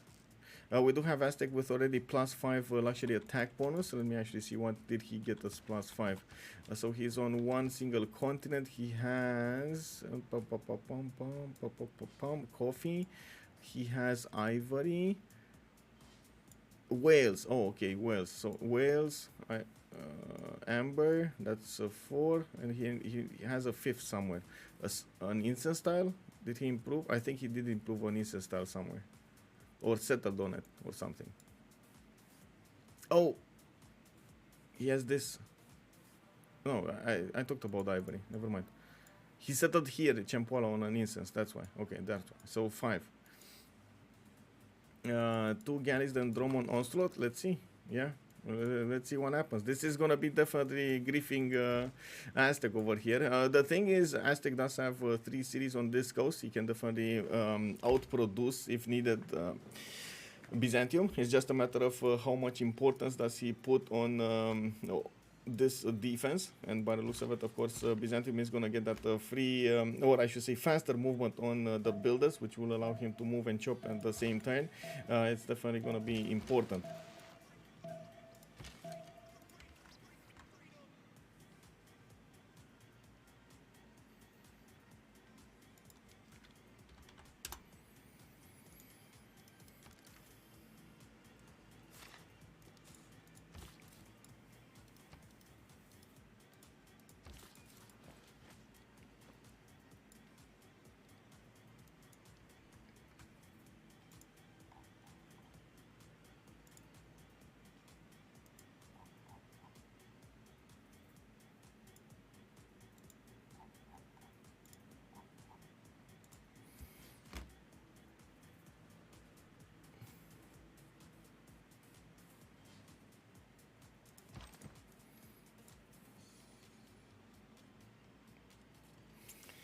On Mongolia, I do see him getting a lot of cities out. 2, 4, 6, 8 cities. He did manage to take out the city of Kandy to the south, and by the looks of it, he's going to get some more commercials out.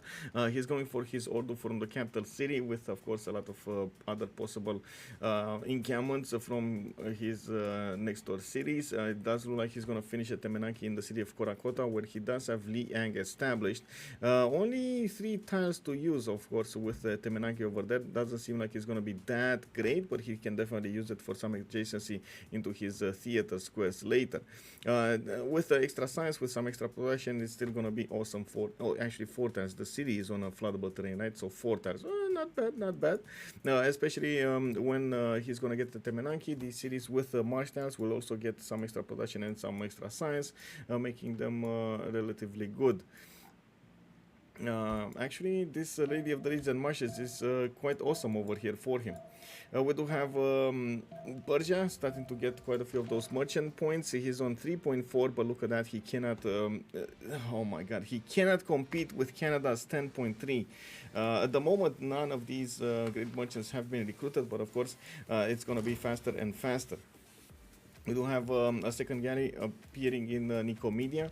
Of course, Jacktheripper did manage to close that off, close that one tile choke with a galley of his own, and we're going to need to see if he's going to have enough strength or production to actually defend the Dromos. The Dromos are the replacement quadrims. They do have two ranged, and they are quite strong overall, so we do need to see if they will manage to actually do the damage over here to breach the defenses. Real Classics, thank you very much for the follow, sir, and welcome to the stream. The finals of the CRL tournament 4v4 game type. We do have cards going against Ooga Booga, and as you can see over here, there are quite a few hotspots on the map. We do have Vietnam defending against Greece. We do have Jerusalem taken out, and of course, I think Canada just figured out he might be in trouble. He is one-turning horses and swordsman from his cities. Of course, he was in a hurry to actually take down Armagh as well. He did manage to build quite a few of these swordsmen, and by the looks of it, the next turn he will probably take that city out. Of course, we do need to see how much pressure Vietnam can actually output against his opponent.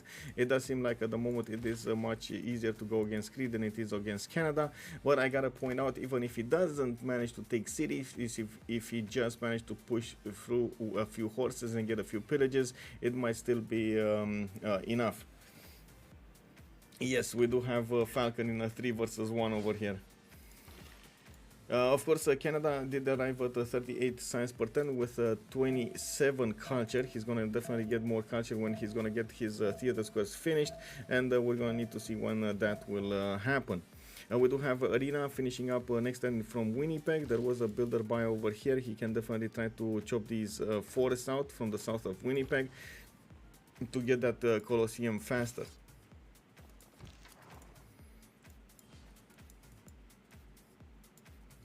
Oh, 3 galleys? Okay, so I mean, where Drummond? Okay, there we go. First Drummond.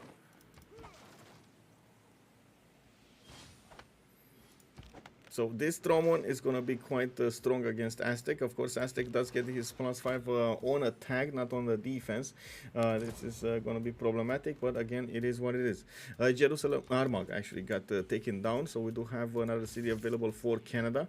He is also getting his theater square from the city of Ottawa, and it looks like it is going to be on the west side over here, between the entertainment complex where Colosseum is getting built and one of his commercials. It's going to be initially a +3, but it's going to turn into a +5, and maybe he's gonna get another wonder next to it. We got multiple campuses coming out from the cities of Mongolia. You can see how fast he is building them. This scout enjoyed, it's called, this strategy. He did finish at Temenaki from Korakota, getting himself some extra science, arriving at 34 science with 39 culture, definitely overshadowing Hazaggi's 13 and 25. We do need to see also how fast Tidube can actually get his science and culture up on 17 and 34. It definitely feels like he's not keeping up with Falcon's 38 and 53. We do have a ticking time until, of course, we're going to see the World Congress. The computer tells us 10-18 turns. It's probably going to be 10-12 turns, but of course we're going to need to see it in just a few moments here.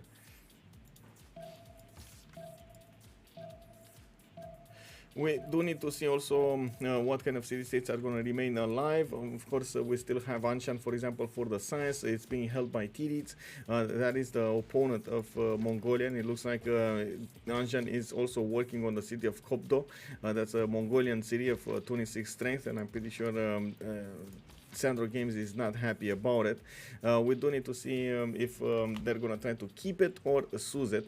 Jacktheripper did go for Namadol. He's getting the extra culture coming up from all of the districts and the city center next to the coast. He's pulling quite a few of these districts over there, and of course trying to get the maximum output adjacency from them. We do have Dromos coming out from the north of Xochicalco. Yes, there are a few archers in the cities that could shoot those Dromos, get some experience points. mines. He's also getting ancient walls in the city of Xochicalco, even though honestly I don't see right now a horse even from Byzantium to be able to do an attack maneuver there. We do have Constantinople, 2 turns for Warlord's Throne. He's getting more holy sites to the north. He did manage to put more cities, 2, 4, 6, 7 cities right now for Byzantium, trying to get back into the game. Only 38 faith a turn with 50 production. You can compare him with Jacktheripper, for example, on 96 production, 35 science with 56 culture. Definitely at the moment it does feel like Aztec has an advantage, and we're going to definitely need to see what these Dromos are going to do against him. Of course, they don't have the ability to actually go into deep water. That's the darkish water over here. They can only stay in shallow water tiles on the whitish water, so they can well, sail over there. Oh, give me a second. Need to resupply.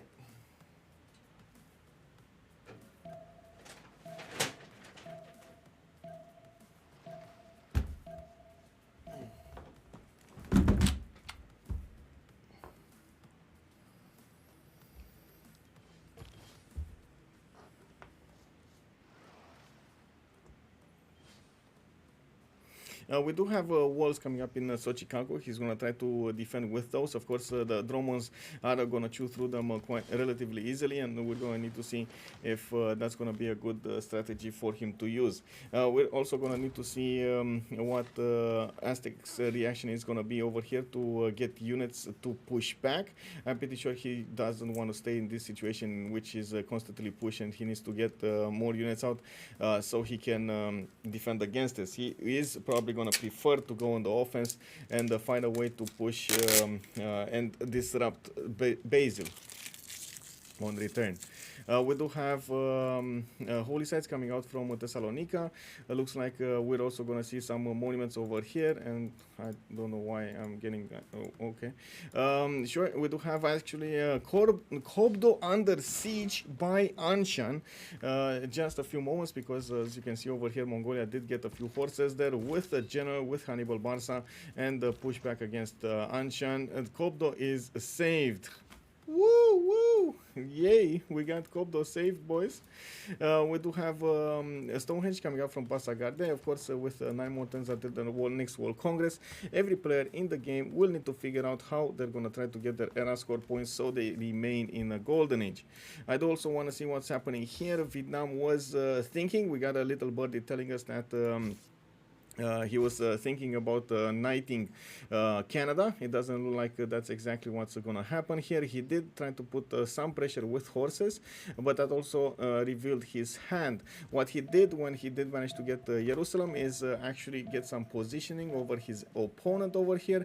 So he gets, how to say, he gets to settle more cities in the mid part, towards Namadol, towards the southeast of Hoa Lu. He did also put 2 cities to the east in the coast over here next to Persia, and by the looks of it, he's trying to get some chops done, and of course some more improvements there. Persia also did manage to take early on Bologna, getting himself some whale tiles, and by the looks of it, getting closer to Mongolia. I'm actually a bit curious if Mongolia will ever put a city on the coast over here, so they could well, try to trade coastally. I don't think so, but oh well, I might be wrong. We do have catapults coming out from Aztec. These are the correct units to go against the Byzantium's naval units, and of course we're gonna see how those boulders of fire will actually manage to hit the galleys. I'm actually really curious how that will work out. We do have Dromos able to keep on attacking, and by the looks of it, there is a 52 garrison defense strength Xochicalco with Governor Victor inside of it. That is almost unbeatable over here. Those Dromos, oh my god, they are actually useless in this scenario. A lot of chops have been coming out from Nicomedia. Hazaggi is trying to get some repairs there, some more mines, and of course putting more of these Dromons on the map. We do have also Greece staying with the 4 cities for some time. Now he did manage to get his second expansion phase going, getting a few settlers to the north of Athens, and I do see he's going to try to improve his land with acropolises. That will give him the nice and juicy extra culture he's going to need, but not the science. And this is the biggest problem they have. They only have 21 science and 39 culture versus a lot more science coming out from from their opponents. You can see the 37, 54, 45, and 51. Well, we're going to need to see if the big blue number is actually going to win today, and of course we're also going to need to see what Canada is going to do against his opponents. Did manage to get Colosseum finished, and of course we do see him on 44 and 60 with 101 gold per turn, not to mention 143 production. Canada is well on his way to being the first in the game when it comes to production and gold. We're going to need to see if he's going to keep being the first in the next turns. I'm also expecting Mongolia's encampment production here. It doesn't look like he's going quite fast for it, or as fast as we thought he's going to go for it. We do have him on 45 science with 47 culture. He definitely has one of those encampments with an Ordu inside of it, and he could put some more when he's going to end up with his second district slot in his cities. At the moment, he's more letting Aztec over here fight off Byzantium than doing anything else. Well, I guess he's getting an economy, but I don't think that's at the moment that important. We do have Aztec with 11 great admiral points a turn. Greece is going to be on 2 great general points a turn. Mongolia on 2.3. We got Cree on 1.1. Byzantium on 0. Vietnam on 1. Doesn't look like any of them are actually going to prioritize all of the generals over here. And it does look like we do have in the merchant screen Persia with 7. Cree on 5.7. And then boom, Canada 11 great merchant points a turn. Mongolia is going to be on 3.4. In the great writer screen we do have Greece with 2 points. Canada on 7 points because of the Oracle and the double, and I do want to see how many of them did they get. I see only none actually. In the merchant screen we do have Cree managing to get 1. The extra trade route was recruited by Canada. We do have admirals here from Aztec, and looks like Hypatia got picked up by Persia. This is actually quite good and interesting. Let's see on Persia how much is he making. He's on 1.1. Okay, so he did manage to get maybe how to say either lucky or did manage to get a project going for Hypatia. Okay. In the religion screen, we do have another religion. Persia did go for Zen meditation with stewardship. Each campus on commercial hub district in the city following this religion provides him with a +2 science or +2 gold respectively. We do have finally Hazaggi getting a bit more science, 21 science with 33 culture, only 21 gold and 66 production, but he does have 48 faith a turn. If you compare them to Jacktheripper, it does seem like he's at the moment still not keeping up properly. 58 science with 70 culture does look like it's a good result over here for Jack. He did manage to get quite a few of his tiles improved, got cities, got the defenses going, and when he is going to keep on building up his catapults, he's going to manage to smash down those galleys relatively fast here. That's exactly why the Tromos of Byzantium are going back into Nicomedia. It doesn't look like they want to be next to the Aztec coast anymore. I mean, there is a possibility for him to do some last move, first moves, but still it's going to be tricky to outmaneuver over here Aztec. We do have a few Kesheks coming out of the cities. Looks like Mongolia is not going to go for the full-on encampments. He is going to just get a few units out and maybe put some pressure on Byzantium from the south. That could be a thing anyway. And I'm sorry, I'm hitting the microphone. And we're going to need to see how this will develop over here. Only 2 Kesheks. I don't think they're going to matter that much. But if he does manage to get like 7, 8, maybe a few knights to go with them, that will definitely be an important army to defend against. And Adrianople, by the looks of it, doesn't have any kind of defensive army. We do have more units coming out from Sprig, more units coming out from Canada from the south of Jerusalem. He can try to push against Vietnam over here. It doesn't look like he's going to have success because of his lack of general most. Basil is dead. It does look like Basil is dead. Yeah. Hazaggi Well, what can I say, man? You can see his frustration probably live over there, Esdes, can't you? Well, we do have a Drummond that tried to do some damage. One of them, well, did manage to get the damage done on the city of Xochicalco. He converted to his converted that city to his religion and did take down the archer. We do have another settler coming out from the capital city of Aztec. We do also have an encampment put down there, finishing in 2 turns. And these catapults, of course, need to be growing in numbers if he wants to have success defending the coast over here. I'm pretty sure that he's going to keep on attacking the city of Xochicalco so he can deal the most damage. No stats and we'll get plus 12 into... oh, man. I don't even want to imagine plus 12 into Mongolia. Oh, no. Oh, no. Why did the swords came out? Wait, which swords? These? He put in the catapult over there. That's, I guess, why. Sandro can take coastals for nuking then. Is Mongolia leading on cities? Yes. Leading as in on the whole game on cities? That's a good question. And we got Mongolia on 8. Yes, he is leading on cities. Mongolia actually leading on cities, yes. He's also going to take Anshan. He got annoyed so much by Anshan. He said, you know what, bro? You're going to die. You're going to die, bro. What are the religions? We do have Byzantium with choral music and Defender of the Faith. Eastern Orthodoxy on Persia. He did manage to get Stonehenge and got Zen meditation with stewardship. 5 more turns until the next era. We do have Kazakh here with 58 out of 56 points.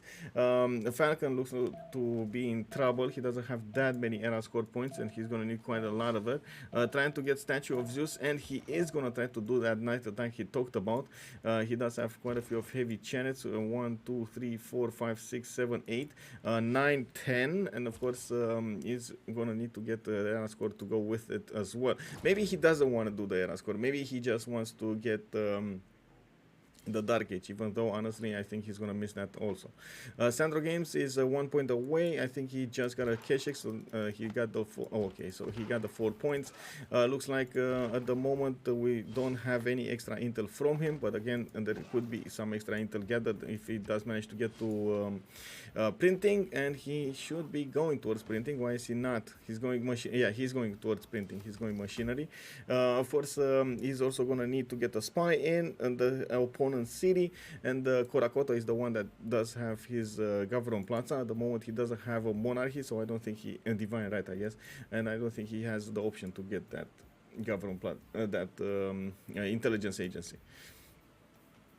Let's take a look at Canada. Looking at his cities, he's on 79 science with 83 culture. Definitely an important science maker and culture maker, not to mention the gold generator. We do need to see if he's going to get enough units to defend against this possible attack from Vietnam. While, of course, we do have the first knights upgraded, it is a possibility for Vietnam to go against Aztec. Cree. I think Cree is going to be the easiest target to go against by the looks of it. And at the moment, I'm waiting to see if Vietnam is going to realize this. There is no defending general for Cree, but at the same time I don't see any defending general for Canada either, so we'll see what is he going to choose to go for. We do have him on a minus 15 gold a turn, but his allies are making more than enough gold to cover for that. Hazaggi needs an escape settler ASAP. Yeah, he does. I mean, he also needs cartography, which is not going to happen. Where is he going to escape to? That's the biggest question. The other side, I mean, again, cartography, bro. Anyway, Anshan is going to be taken over. Mongolia, whoa, it has another city. He cannot keep this city. I want to see if he's going to try to keep or not.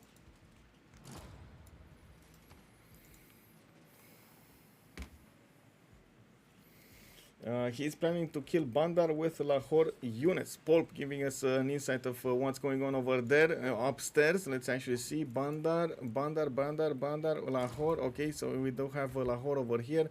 Bandar to the north. I mean, that could work. Definitely could work. We'll see if that's actually going to be in time, because we already have Mongolia with quite a few units coming against him. Mongolia doesn't have like knights or horses to actually work that. And he is dealing the damage against the Anshan. Come on. Okay, next turn probably.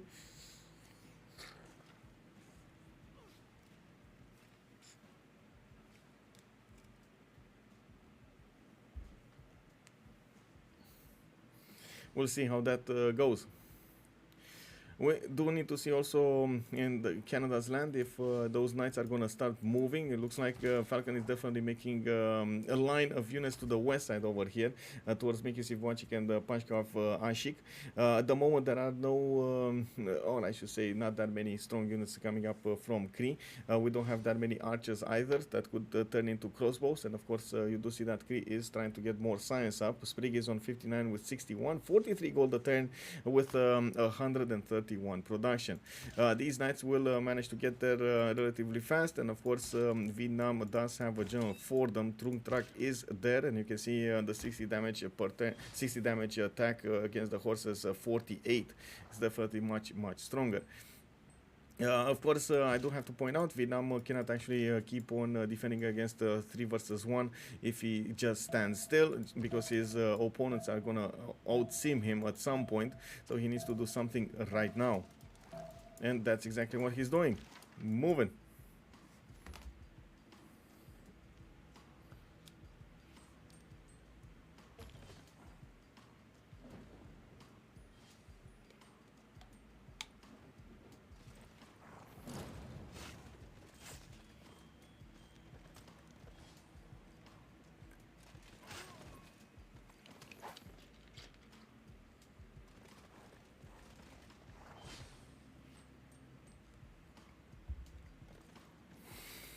Well, we do have the first victim over there. Of course, the Occitan to the south of Pashkov Ashik is not actually going to make up that much for the defense. Pashkov Ashik is in trouble. It doesn't have walls. It does have a builder that could try to chop the walls if it does manage to get on one of the forests over here. Without the Monumentality Golden Age, it's not that easy to move and shoot. We do have also Anshan taken down. It got raised to the ground. SandroGames is not going to take any prisoners over there. The first Tagmas is also coming out of the series of Byzantium. He did manage to finish one of the hippodromes and got a free one. 4 turns for ancient walls to finish in that city, and I didn't want to check the damage from the Tagma on the Keshiks. It is catastrophic, and of course you do see he can definitely two-shot these Keshiks if he puts his minds on it. We do have Sandro with the general needing to arrive on the front lines, of course boosting those yes, Haley. He already took Candy, so he couldn't take Anshan as well. I do want to see, of course, what these Keshiks are going to get as support, and when they're going to get those extra points of damage. 4 turns for Intelligence Agency to finish in Kurakoto, while definitely I think SandroGames would need Knights for his attack here as well.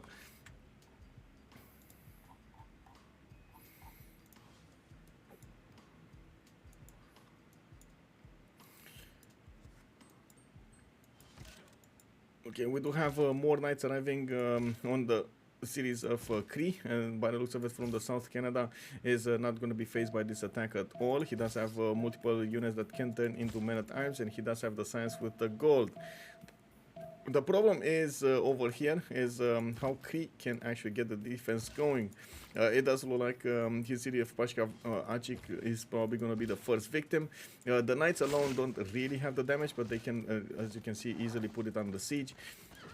We do have some units coming up from Titiits to try to save it, and of course if that city is being put under siege, that means there is no more repair over here on the garrison, and there's no more heal on the garrison every turn. Yeah, we do need to see all of the units arriving on the front line. Titiits, of course, trying to put some defense over there to help out. Cree is taking away from his own defense, and he needs to replenish those units that he's moving towards Cree. We do have also Greece managing to get the men-at-arms in the city borders of Granada. Unfortunately, I don't actually see Greece with a lot of cities over here. I was expecting him to be at least 2 or 3 more cities. He's on 2, 4, 5, 6, and of course 8 I think would have been the magical number.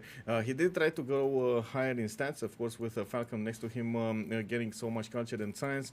I think he was in a bit of a pickle. He's still on 25 science with 60 culture, minus 2 gold a turn, and you do see him on 77 Production. I guess you win. Yeah, I guess, yeah. What can I say? We do have Sochi Calco about to lose his fortification health. We got the Dromos over there appearing and disappearing next to the coast, smashing it down. Of course, the catapults are ready to shoot back, and this has been going on for quite some time over here in the cities. I'm actually curious why Hazaggi is not moving forward to take down the last river of health of that city center. With Tagmas, he can definitely do a lot of damage onto that city center if he gets next to it. Well, in the meantime, he does have to contest, or I should say, compete with the Mongolian Keshiks from the south. I do see commercials coming up from Karakorum, still 3 times the agency, and I don't think he actually arrived at, yeah, he didn't get his printing. Printing in 2 turns coming up from SandroGames, 1 turn mercenaries, and of course he's trying to get more campuses and Keshiks in the meantime. On Persia, we do also see a few more of these theater squares being put up. Settlers also coming out of his cities, and of course to the north I also see Jack getting another expansion phase over here to the west side. Getting to trade in the Persian Gulf between all of them is going to be very important. They're going to get to trade cap to cap through the Persian trade routes, and of course that is going to be amazing. Okay, walls come up in Byzantium's Adrianople. That's a 60 defense strength city. It's going to be very hard for even those Keshiks to push through. And of course, I do believe we're going to need to see Byzantium get a lot more units. Interesting that Byzantium is going to go for intelligence agency. Most of the time, Byzantium does prefer to go towards Grandmaster Chapel, so he has the ability to buy the units with faith. He doesn't have a lot of faith per turn. Only 55 is not really a good one. Falcon. Walls in Pashkav Ashik did go up, and it looks like, of course, those knights are getting through anyway.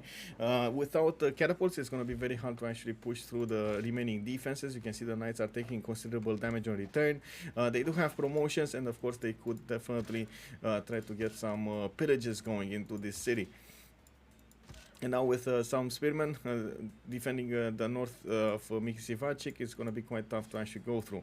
And a big switch, Vietnam, realizing that Canada doesn't have that many units in the south, he's going to try to put his army to work over there and try to do some damage. We can see his knights are taking down a few of the Canadian horses, and they're going to need to contest with coursers here. Winnipeg is going to get also ancient wars in 1 turn, but of course the ancient wars don't actually how to say, don't actually defend the mines anytime soon. We're going to need to see that happening.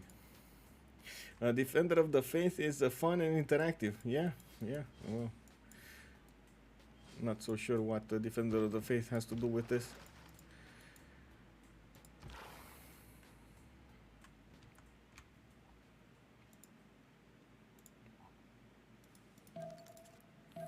Well, it happens. What can I say? Okay, so last move attack coming up from Sandro on Adrianople. We're gonna see him slowly take out the city center. And okay, never mind.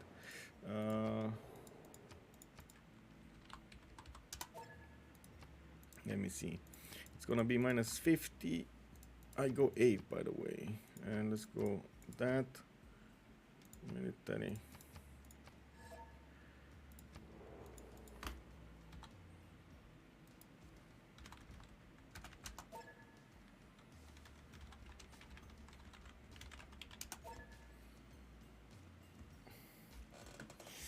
Yes, this is best of 1. Organ Juice, good evening, sir. We don't really have time, as the CRL is a weekend tournament. It's actually a quite fast one, so we don't really have time to go for best of 3s or best of 5s, especially taking into account how much, how to say, time it takes to go for 1.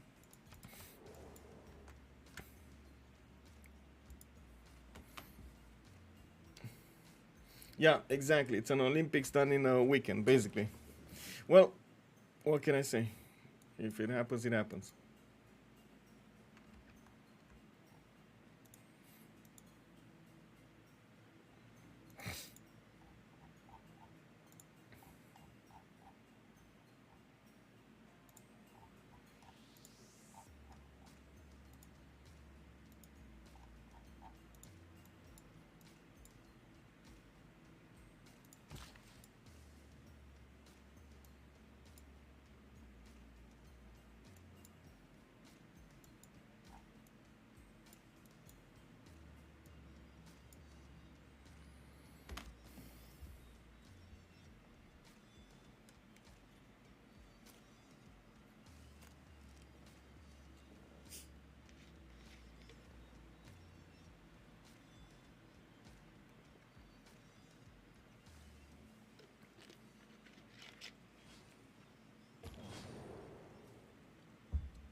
Okay, let's see. Production coming out as the option with 100%. Unfortunate, we do have cultural city state with 100%. Looks like Jacktheripper did manage to get the Diplo points. Jacktheripper is on 68 of cultural turn. It's not that bad if he wants to go for civil engineering. He definitely has the defense on the coast in the bank here, and by the looks of it, Byzantium is going to have more trouble pushing back against these Mongolian Keshiks. Mongolia did manage to get the 6 intel on opponent's movements. He's probably going to get the spy inside of the cities of Byzantium soon enough, so he's going to get the plus 12. And looking at the Keshiks over here, they are slowly taking down the walls of Adrianople. Even if that city strength is 66, it's still going to be very problematic. Let me actually move these signs there. There we go. Okay, so there we go. Slowly taking down Hazaggi. On the other side, of the planet, we do need to see what's going on. But since we got a few more minutes here, let's actually take a look at. Okay, there we go. Impressive damage coming off from Mongolia's units. He does have a few horses coming off from the south that will be dealing the last remaining sliver of health damage against Adrianople, and I am expecting him to actually go knights over here. Impressive production coming off from Korakoto, one turning.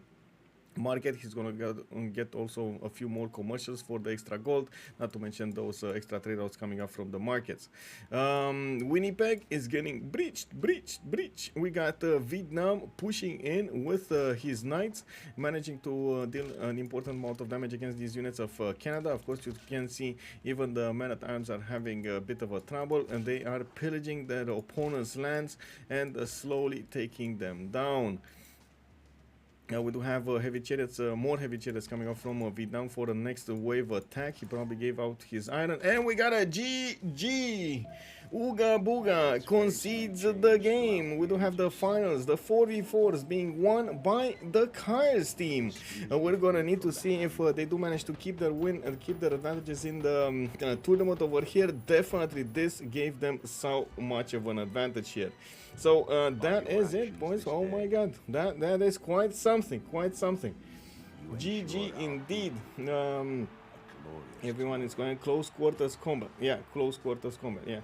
Then in CQ, yeah, well, they did take out, that's one thing, they did take out as much as possible the maps immediately, Highlands and Seven Seas. Those were the first choices to be taken out, so what can I say, they ended up playing in close quarters battles. Looks like in the outcome we did have Cars getting the definite advantage over here. Looks like they are favorites in this tournament. Let me actually take a look at what's going on here.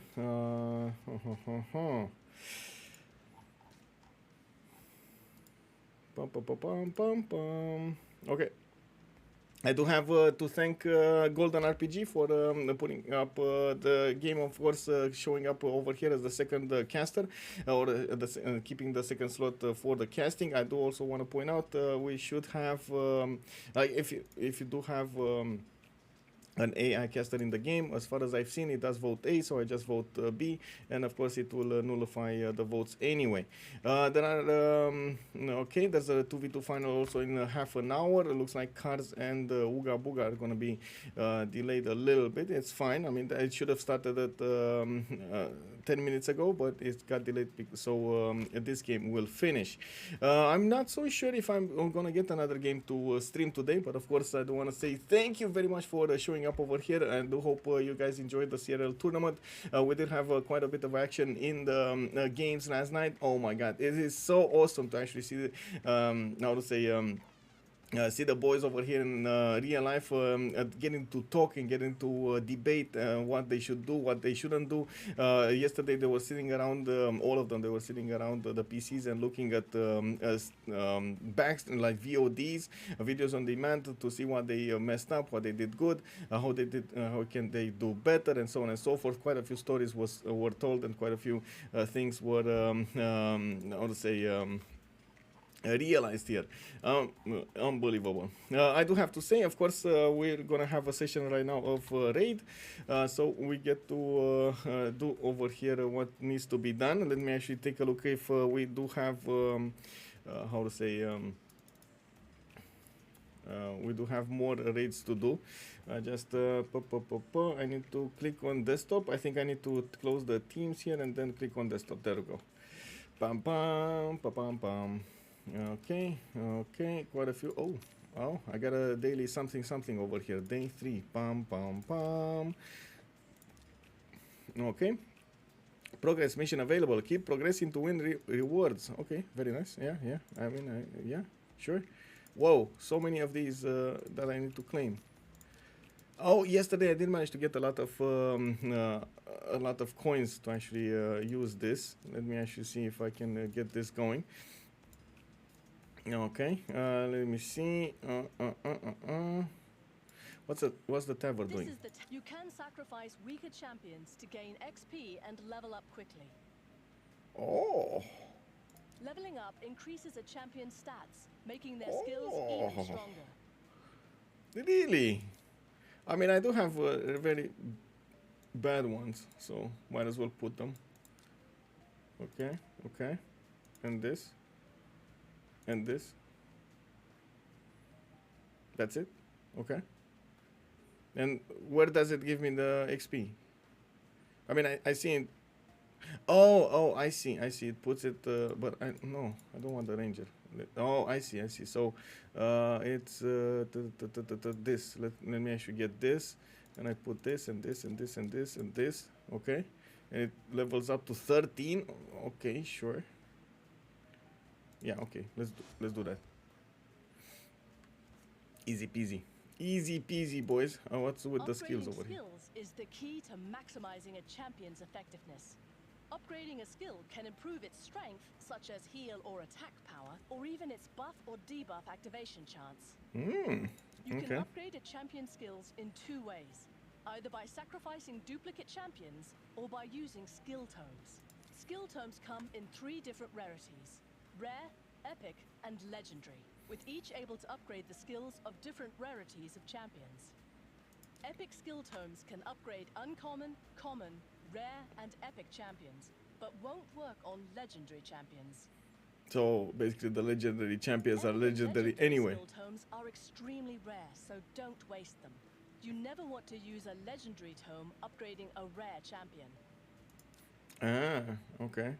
Anyway, I'm gonna keep these. I don't think I do want to spend any of this, and it does look like I do have more of these weak ones, mystery shards to actually go through, so might as well take them. Let's see, what's this? Okay, there we go, another one. I need to figure out how do I actually get more of those done. I don't see them. As in, how do I get more stars for a hero? What's this? Attack dog. Undead hordes. Oh well. Let's see. Okay, so battle. I think I was going for campaigns here yesterday. I did manage to go through the catacombs of Narvuk. I think I did get the last battle. Didn't I take, or did I die at the last battle? I forgot. Let me actually take another ride over here. Use some energy, see if it works or it doesn't work. I did have another level on one of my heroes, so there we go. Let's see this. Oh, I need to remember the sequence. Right? It was this and this. I need to be careful not to be too fast on taking them out in the second round, but at the same time not dying, because you saw yesterday, well... Oh, never mind. I say that, but then this happens. Well, rip. Let's see. Bam bam. Ba-bam. Okay, so they died quite fast. I think I don't have a Valley of Doom over there, or whatever it's called, on my hero, so I'm pretty sure it's gonna be an issue. We'll see. Yeah, it's one more turn. I think I do definitely need to take out the helpers first, so I'm gonna focus down on the helpers and then take down that mage hero. Oh man. Okay, let's see if I can rally. Oh, I think I can. Okay, there we go. I took one down.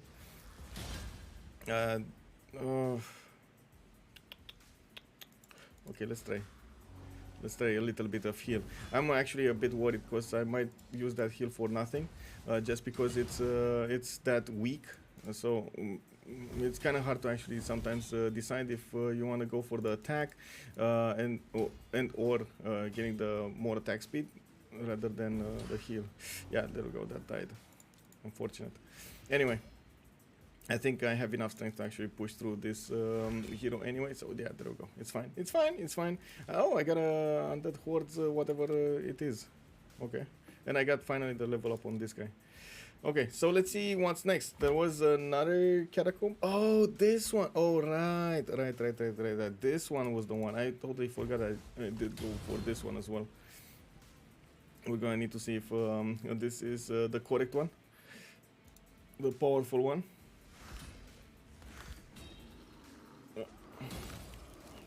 Just trying to see if Hazaggi is coming out from upstairs. Would have loved to see him down over here and try to get an interview with him. Maybe we're gonna get it a little bit later. I don't know. This is something that I also need to figure out. Who's gonna remain for tomorrow or later on tonight? There are quite a few people that might remain here. We're gonna need to see. Of course, in the meantime, we do have quite a few more games to play, and we're gonna also take care of everything else.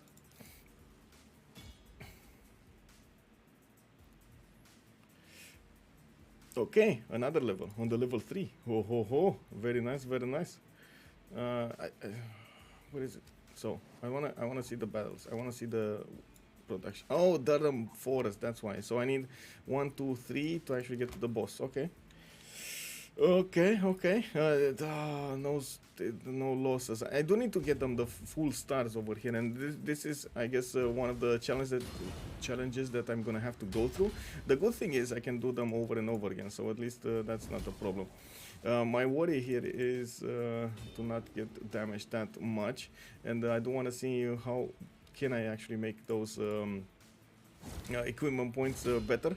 Because we've seen yesterday, I think we went through a few equipment charges, and we did manage to improve quite a bit. The thing is, I think I need full equipment on other heroes, not only the ones that I did yesterday. So yeah, all of them. No, that's a lot of damage, bro. So if you guys don't remember, on the red stars, it means it's a direct counter, as in the enemy will direct counter me. If it's a green, I direct counter him. Yellow, it means, I mean, it's kind of in the middle over there. So even if sometimes I don't do direct countering, I still try to max this as much as possible. So this is round 3. I still have Valley of Death. It dies. Okay, I'm a bit worried about this hero. It might actually meet his demise right now. At least it got to shoot. That's good. Okay, let's take this one down. This one. Let's try to heal her. Let's see if it remains alive. Oh, no, it didn't. Oh my god, that I countered over there. Well, I guess it is what it is. Let's do a rally on this. Almost, but at least it did freeze her to death, so yeah, you know, it's still good. I get to take her out this time, and it looks like it's not enough damage to take my other hero. The thing is, if I did get a loss, that means, as in a hero loss, that means I only get 1 star, which it's not ideal. I would need to do better on this. I don't get the full rewards, I think so. It's a bit problematic. Well, it is what it is. We'll see, we'll see. Okay, let's take out the rain. Bam bam. Bring the rain, bring the pain. We'll see, we'll see.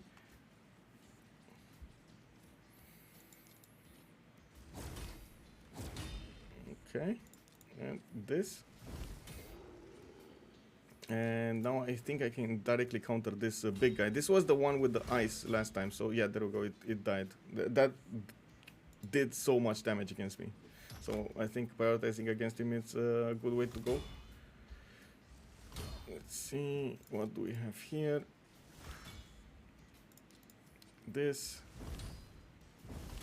Okay, and this.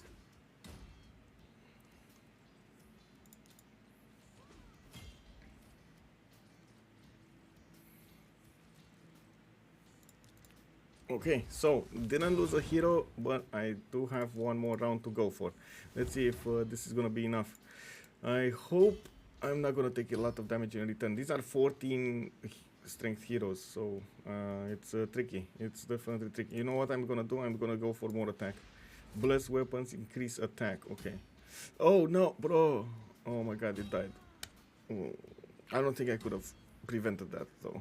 They did a triple attack at that time, so I don't think I could have prevented that. Okay, and this here, oh my god, it actually attacked again. That's such a strong attack, bro. Oh well, it happens. It happens. I did get, like, now I'm getting these shards up so many times, so at least that's working well. Let's try the boss. Let's see if I can actually beat the boss at least with 1 star, and then if not, we're gonna go for more grinding over here. I think we're getting to that point in the game in which you need to keep on fighting, keep on fighting on levels that you already did, so you can grind yourself better equipment, grind yourself more experience on the heroes, and so on and so forth. Well, that is what it is, man. Oh my god, that's a lot of damage, bro. Let's take out as many of these as we can. Let's take this one down as well. Oh, this is gonna be good. Okay, that one died. Let's heal. Okay, it's good that it attacked her. It's fine.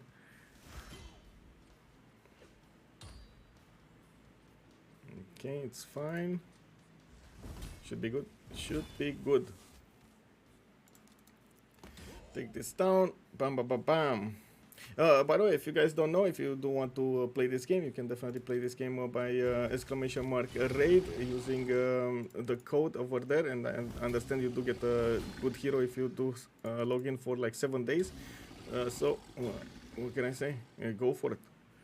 Let's see. Let's increase the attack speed so we get the blessed weapons attack. Oh my god. Okay, got attack back. I think it's fine actually. It doesn't have other heroes over here, and it doesn't like I'm actually gonna get enough damage on him to take him out. I'm not so sure I'm gonna take him out before I lose somebody, especially this hero, the second one from the top.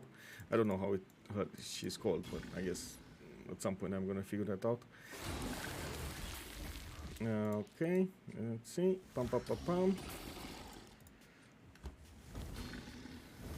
Dragon hide passive. This one does the double attack, and it's down to a sliver of health. Come on, let's go, let's go, let's go. Doesn't die, doesn't die, doesn't die. Okay, let's go for another Valley of Death. Does so much. This does so much damage. Okay, poison. Sure. Stay alive, bro. Stay alive, bro. Stay alive. Oh my god, it's so close. Okay, it should be fine. Should be fine. Okay, there we go. Yeah, it's fine. The ugly truth of the Dark Elves was now known. Whoa, what? Preying on the desperation of the refugees, they had offered 2 paths. Okay. The rich man's path, offering safe passage to Felwyn's Gate, and the poor man's path, leading to the belly of the dragon. The company blazed ahead to meet the Elven Queen of Aravia, an ancestral ally of Kirok. Known for her exceptional beauty, she was also a famed mistress of the old magic. Okay. So our heroes joined the torrent of hopeful exiles traveling eastward to the promise of sanctuary among the High Elves. Weren't they just in the dark if something forest? Okay, this is interesting. Anyway, let's go to the stage selection. I do think I'm gonna need to redo quite a few of these battles, especially to get to the 2 stars. I'm not so sure. I'm pretty sure actually that I need to go through all of them so I can get the next tier difficulty. You can see it's normal, hard, brutal, or nightmare. I can't actually go for the nightmare ones. They're all locked. So I think I need to go through the normal ones, then go through the hard ones, and so on and so forth until I get it. Now, I do want to check the Bastion really quickly so I can get to see if... okay, there we go. Get to summon some things. Okay. Maybe use these for more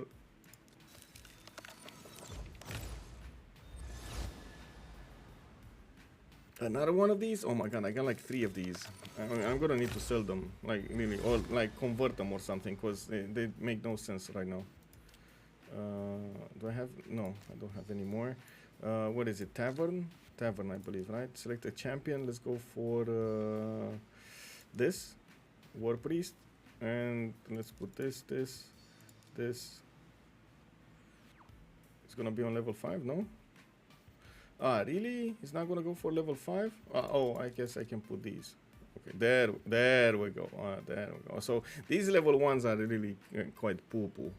You need to get much higher ones.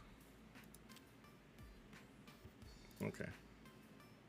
Anyway, champions. Let's see if I can get the equipment on them. Who doesn't have equipment? This. Do we have any more equipment? Set lifesteal. This is. I guess I can put some. Or do I have what I need? I get this. But no, if I put it, oh my god, if I put it, it's gonna be bad, because I need to pay to get it out. Maybe there is somebody that, no. So I have full equipment on this guy, I got this on +5, this, oh, shield. I don't have a shield for her. Oh, really? I don't have, oh, divine offense, okay.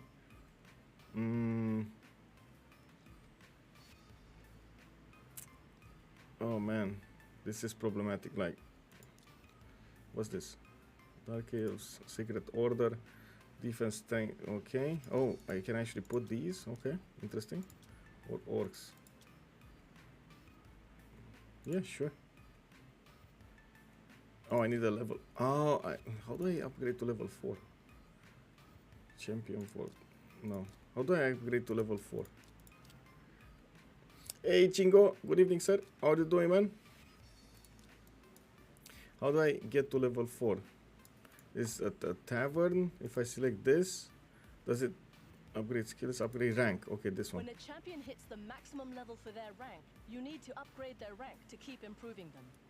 To upgrade a champion's rank, you need to sacrifice champions or chickens of the same rank.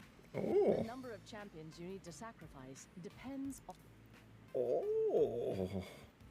You cannot upgrade this champion's rank. Champions might be at the same maximum level for their rank to be able to upgrade. So first I need to upgrade the level, then I need to upgrade. Okay, I get it. I understand now. I understand.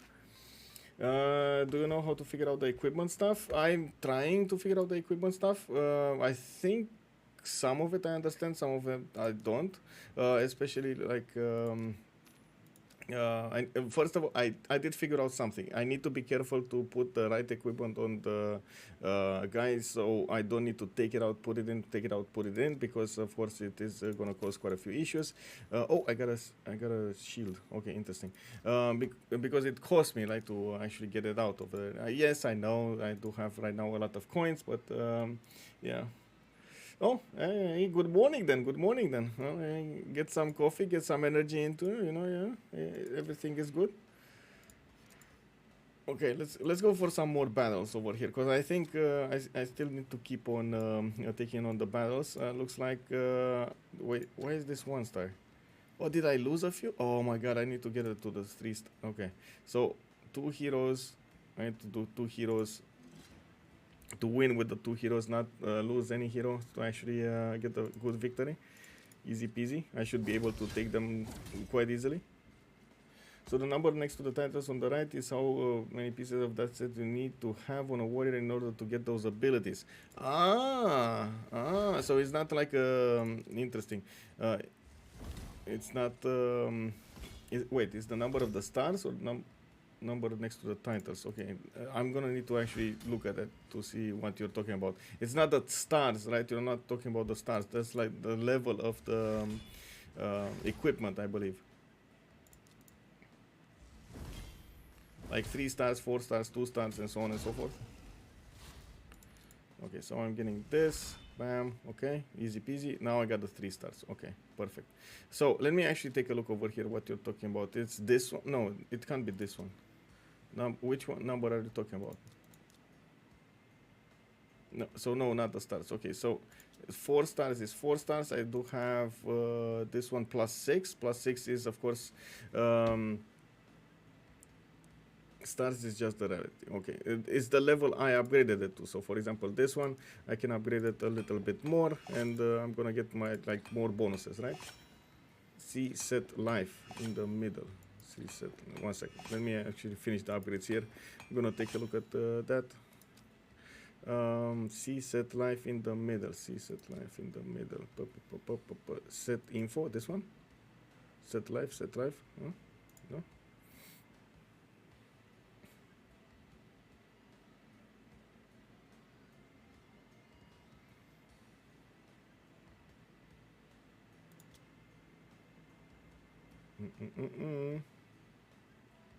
Oh, in the middle that I closed. Oh, this one, set life 2. This one 2. Ah, I understand. So if you have like 2 of these, you can, I understand. Okay, you get the bonus for the life, whatever it is. Okay, so this offense is 2, defense is 2, critical rate. Ah, wait a second. So you're telling me that if I combine these, so for example, I put 2 life, 2 attack, 2 defense, it works? They still get the bonuses, for example, for like critical rate and so on. Okay. Oh, okay. I get it. I was honestly, I thought there's gonna be like a full set. I need a full set to actually make it work, so I didn't bother that much. So on this, then I can go for the shield and the foot. This is the offense, right? So it's gonna be attack 15%. Do I have another one? I get life steal, I guess.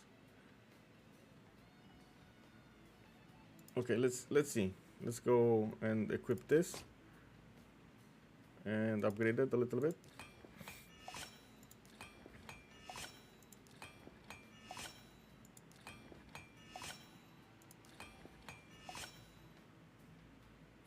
Okay, just leave it like that, and then let's take remove these, and put this one on. Right, equip. Now I'm gonna get the +2, right? So this gives me the +2. Let's upgrade it a little bit. And I still need 4, but you only have 3. So you, what? Wait, didn't I put like? No, this is critical rate. Okay. Yeah, I'm going for the critical rate over here. It's fine.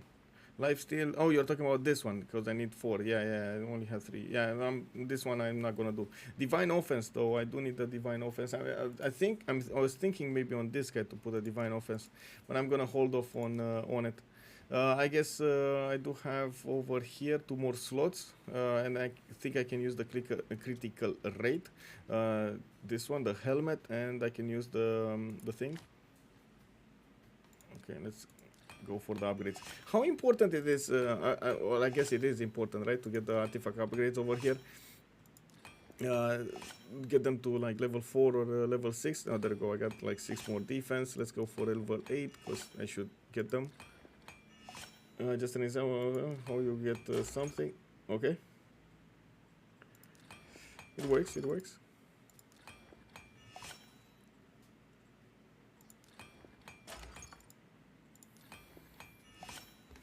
Okay, let's see.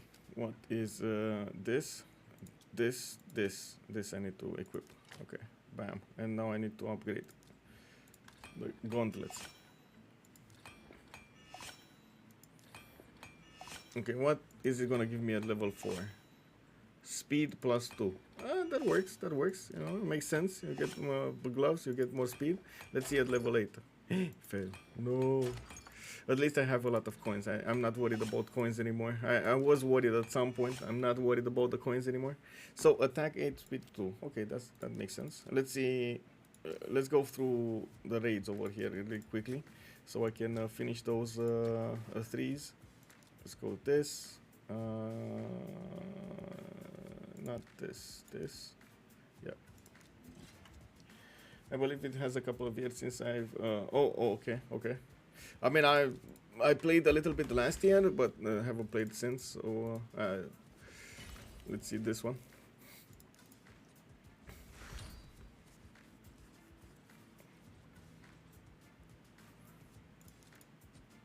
You will run out sooner rather than later with the coin. Oh, really? Okay. Well, I hope not. I guess I need to be careful with them. I hope I don't run out Oh man, oh man. We'll see. We shall see.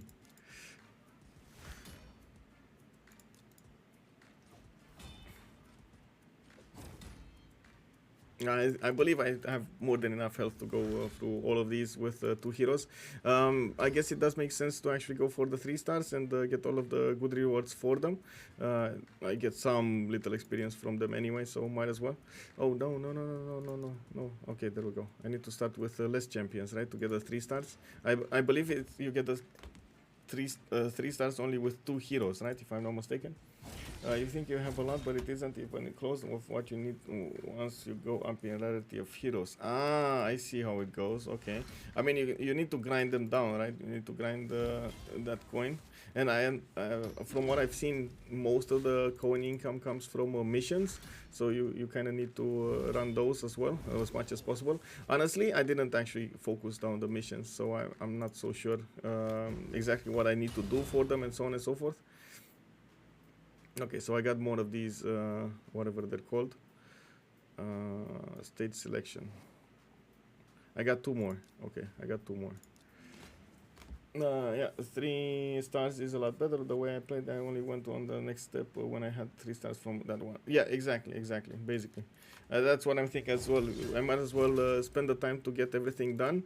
So it's 3 stars, so it's fine. So it gives me the maximum amount of bonus, and I guess I would get the experience from doing it. The only thing it's a bit, I guess, lacking for me, I don't get to experience how weak the heroes or how strong the heroes are against the stronger opponents or different opponents, so I get to understand what I need to do to min-max, if I can min-max, because that's another question, if I can really min-max. Hopefully there are ways of combining your strengths and weaknesses so you can go through them much easier, but yeah, sometimes it just isn't. I can get those level 3 equipments. Okay, let's see. So that's the possible reward that I'm gonna get from this one, from what I've seen. 3 of those things. Okay, well, we'll see. We shall see. If your heroes are about 2 levels below, you should be fine. Okay. I mean, all of these are like level 2, and so they're really not that strong. Oh my god, look at the big guy. Big guy, bro. Take that, you big guy. Let's see what this. Bam! Rain of shadow. Rain of whatever. Arrows. Shadows. Arrows. I guess it's arrows. Okay, that didn't do much. It didn't do much to me. Oh my god, what are these debuffs? Decrease speed and that and that and this and oh my god, take this. Lightning arrow. Woo, fly away! Okay, so I did get a level up. And yeah, beat a champion boss 3 times. I got a quest. See, I got a quest. I told you, man, I got a quest. So now I need to go through all of these with only 2 heroes? Okay.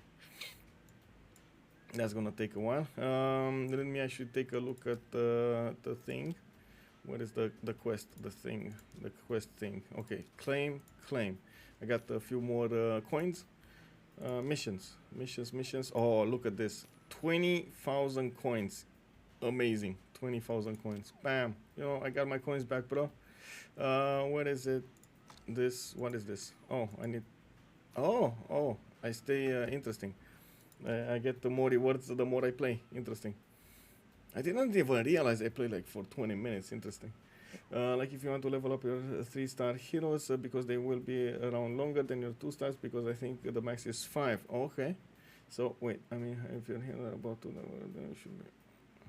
So I need to level them up somehow. So I guess I'm gonna need to figure out what to sacrifice here. At the moment I don't have enough heroes to sacrifice, and I guess I'm gonna need to wait for more shards. I'm pretty sure if I keep on doing these, I'm gonna get more shards. Like now I have so many battles to go for, and some of them should give me shards. I'm pretty sure.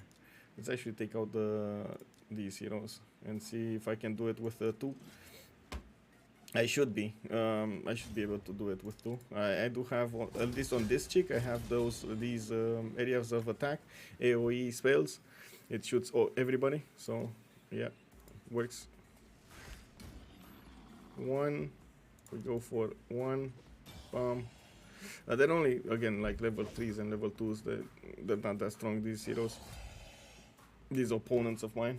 Like the one that you are doing now. Yeah. Okay. So yeah, okay. So I'm gonna use the strongest heroes to do these.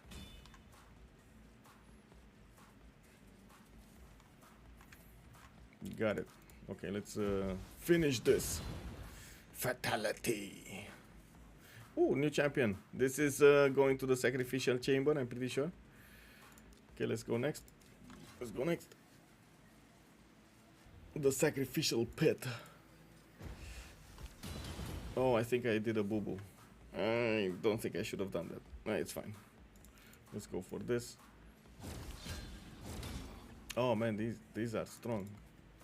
These spells are strong, getting stronger.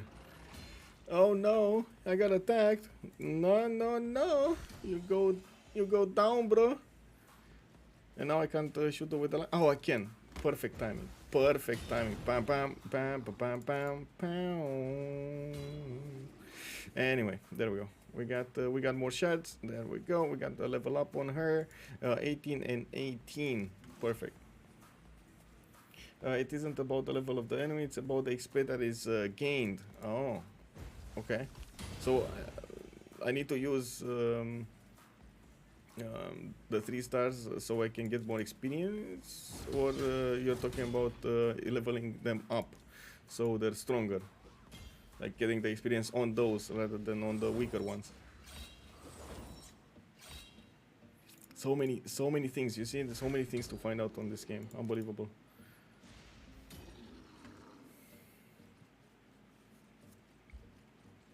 Yes. Okay, so there we go.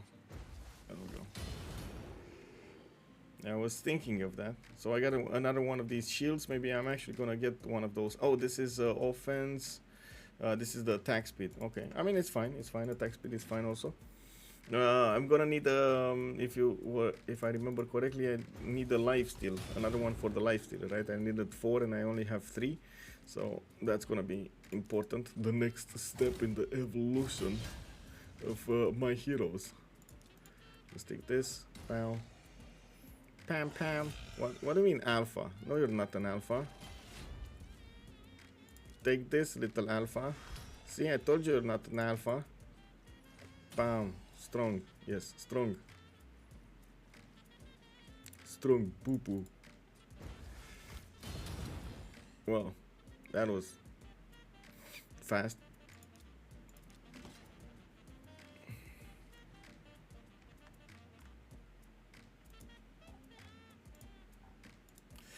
Well, using your 3 stars will make their own level go up and make it stronger, not only in stats but also in your abilities that you get to choose when you are fighting. Okay.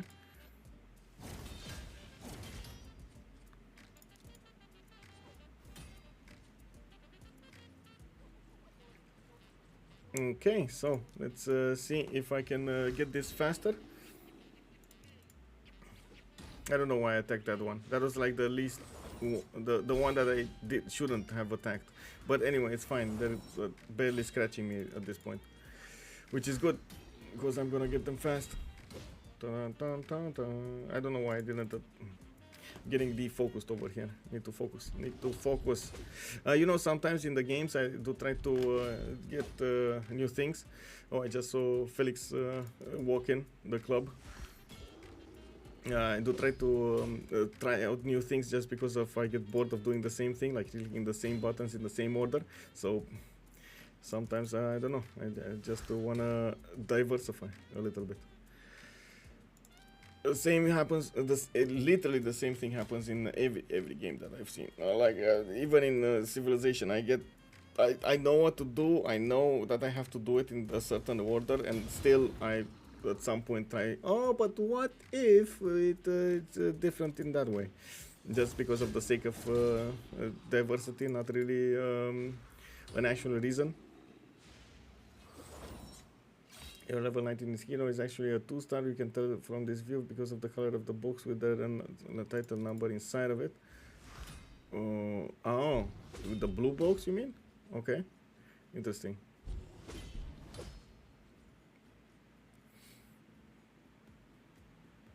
scratch that post. Whoa.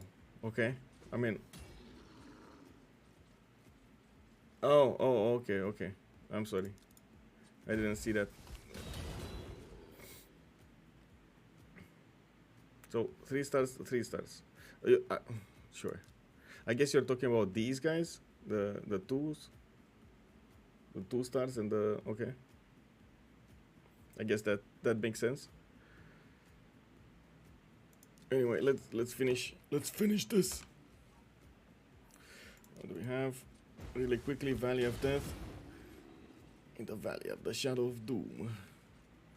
We got the bringers of the light arrows. Come on, let's go with this.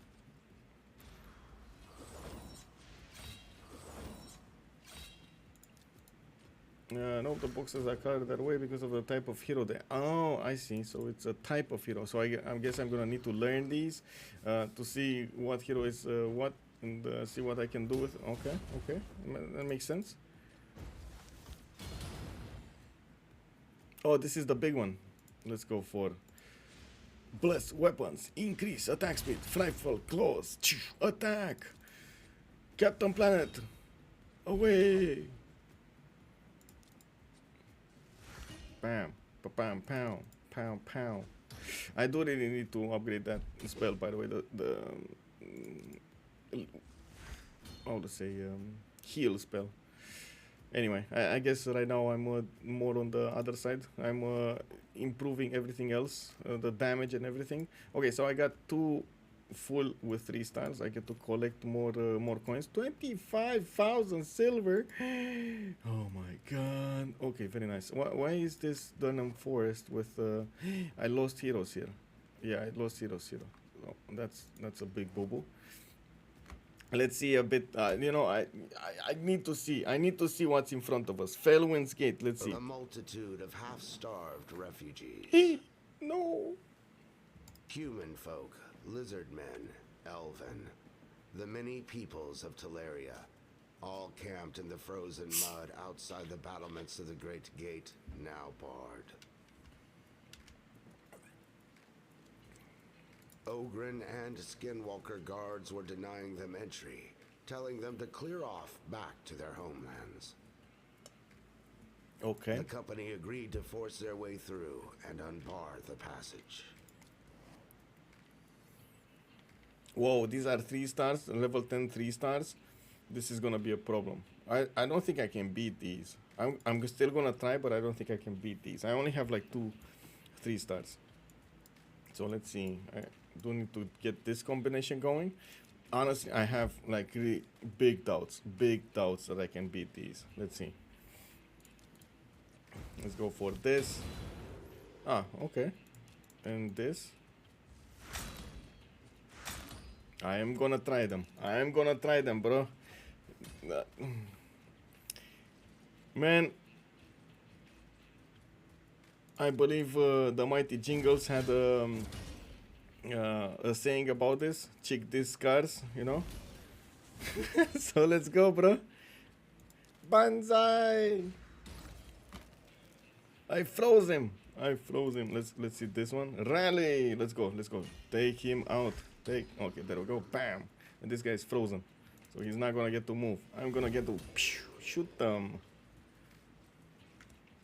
Okay, I need one more turn. Oh no, I went too fast. Okay, let's see. This big guy over here is gonna take some damage. Then keep on attacking him.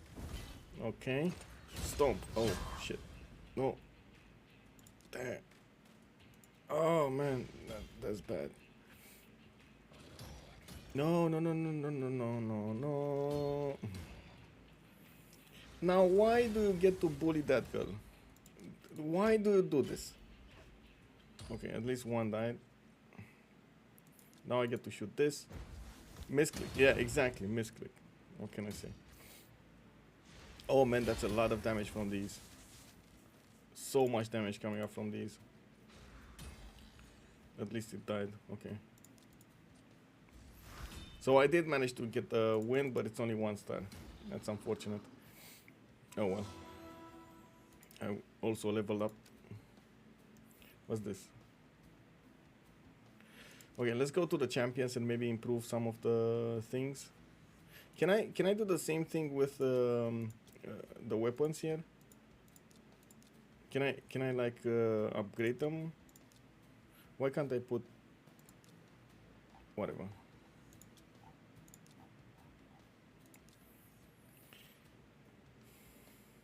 Oh, because I need 4 stars. Okay. So I guess I can sacrifice 2 of these for something, but I don't think it's enough anyway. I can get a 5th one to 3 stars, I believe. Let's see. No, champion vote. What is it? No. Oh, not here. Wait, not here. Tavern. So I need to go to tavern.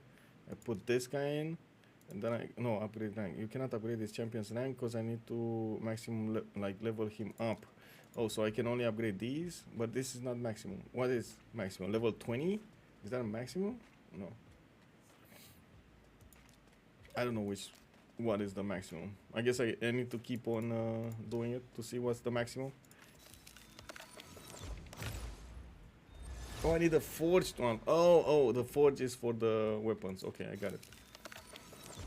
For the equipment, I guess.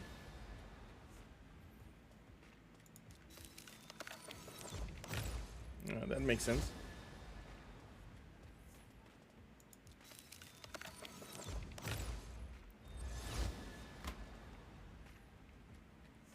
Okay, so I got quite a few heroes over here. I think I can sacrifice a few. Don't really need them leveled up anyway. So let's go and see what I can do to level up these guys. This one.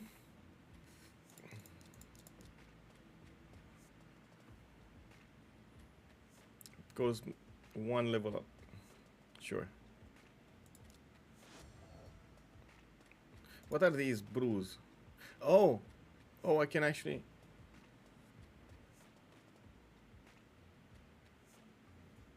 I don't know why you said no to me, by the way. I don't know what that is. So, these beers are upgrading these heroes much faster. Huh, I found something new. Okay. Interesting. So I can use 3 to upgrade this. I see the emblem. There's an emblem.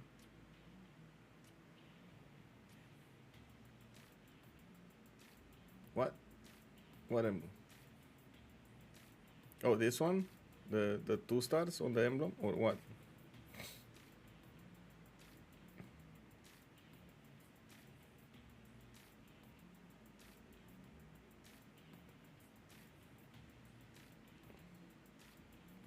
On the mug. Oh, I see. So you have to okay, so it's better on the hero that has that emblem than okay.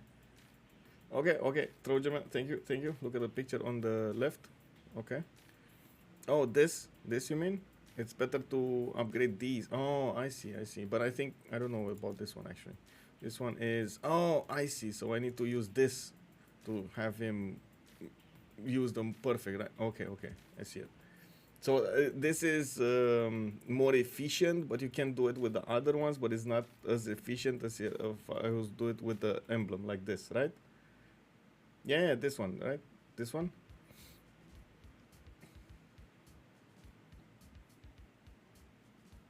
Okay, got it. Well, let's do it. Ta-da! And can I get more? This. I can do this. Whoa. Oh my god, that's a lot of levels. Can I do 2 of them? Wait. Oh my god. I can get to level 25 with 3 of these? Oh, let's go, bro. Nice. Easy peasy.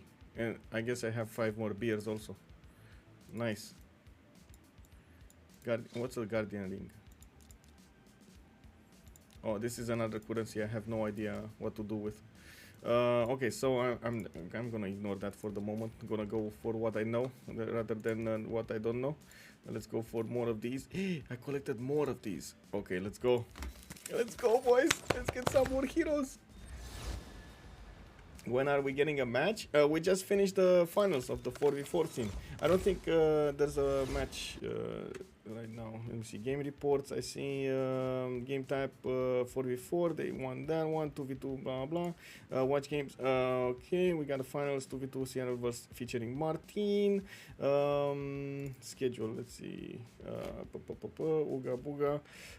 This is 6 p.m. But this is gonna be Red Death. Duels finals is 4th round 5 p.m. That's in like 15 minutes from now. I don't know if I can. Yeah, we just finished the match. It was awesome. Ooga Booga versus Cars over there on the Pangea map. We got Basin, we had Montezuma, we had Canada, we had also 3 versus 1 Vietnam. So, or I should say 1 versus 3 Vietnam. I know we've been so I know usually my hours of streaming are actually you know, pretty late in the day. In these tournaments, especially in the CRL, I need to do them early in the morning because otherwise I'm not gonna get them. So that's when they schedule. So yeah, I'm sorry about that. It is what it is. I do hope you guys are gonna enjoy the stream. VOD, and of course I'm gonna have everything on YouTube also. It just takes me a while to put them up.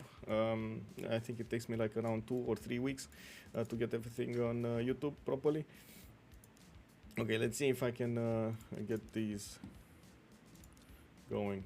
Yes, is that 50 or 15? It's 50. 50.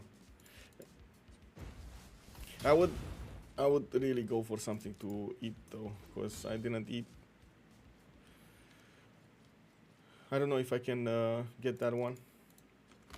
I wanted to finish this because I have like what, 15 more minutes, and then I'm gonna need to see what's going on upstairs. I saw while I was streaming, I saw quite a few players coming in.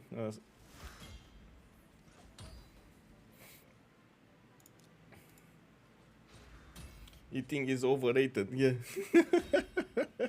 Man, I learned something new today. Colo, I guess you guys know Colo. He has been Colophonius. He has been on the stream for quite a few times.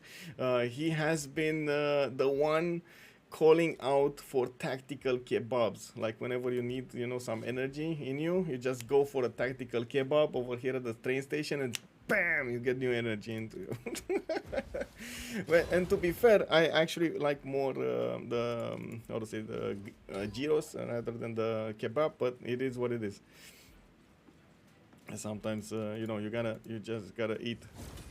Tactical kebab, exactly. Oh, I gotta say, yesterday, well, at night, it's actually almost impossible to order something in, I don't know why, in Hamburg. This was extremely surprising that this happens, because I never had this issue in Romania. We could have ordered at any point in the night or stuff like that there. But anyway, we had to go with the train to the main train station to get something to eat there and then come back. So it took us like an hour and a half late at night, like in the midnight. And when I'm saying midnight, it was like 3 a.m., 4 a.m. And I went there with Justice to get something to eat from, what was it, Burger King, and then come back. He wasn't that happy, I gotta say. Justice wasn't that happy to actually go to Burger King, but again, it is what it is. Nothing was open. Oh, I guess. Wait, no, I'm lying. There was something open. There were like croissants and you know, like those. I don't know how to call them in English. In Romanian, it's patisserie. But anyway, there were like pastries. Pastries, I believe they're called. Oh yeah. We did manage to get something to eat and then came back home.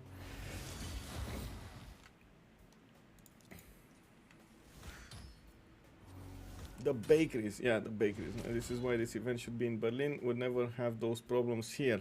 Yeah, I don't know. Because, yeah, this is what it was. This is what we tried. there are still a lot of things that need to happen over here on the scene, like in Arcadia. I'm pretty sure they're gonna try to improve everything. And as far as I know, the full place is not finished yet. It's still ongoing. I understand it takes a long time to actually go through the details and make everything better.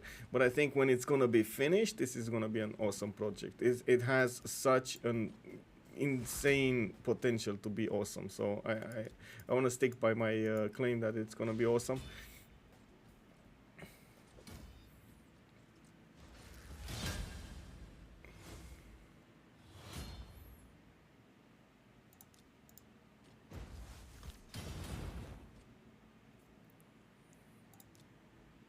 Okay, starts that.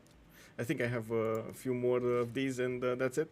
I'm gonna manage to get all of 3 stars of the first rounds. Perfect, perfect. The heroes have risen. Man, when is Midnight Suns coming? That's the biggest question. When is Midnight Suns coming? I'm waiting for that game for like half a year now. Or almost a year. Since I heard about it, I'm waiting for it. I understand we're talking about something in the autumn. I'm not so sure.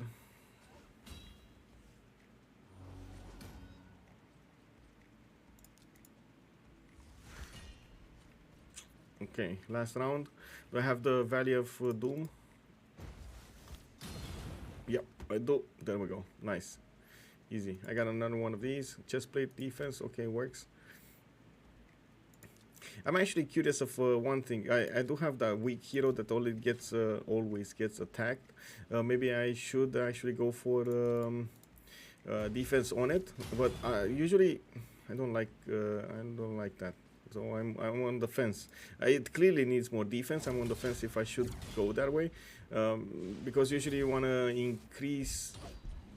So there are 2 ways of how to say focusing a hero. It's either you're gonna try to fix its weaknesses or increase its strengths. Right? There's like no middle way. So I'm thinking what to do here. Which one of those 2 I should consider for the 3rd hero that I have. I will see. The Shadow of Doom. Okay, easy peasy. Okay, I got this. Do I need... I think I need another one. Oh, I'm gonna run out of energy soon? No, it's fine. It's fine. Whoa, somebody actually got Deliana to level 5. Nice. I understand that's a really rare hero over there. Oh well.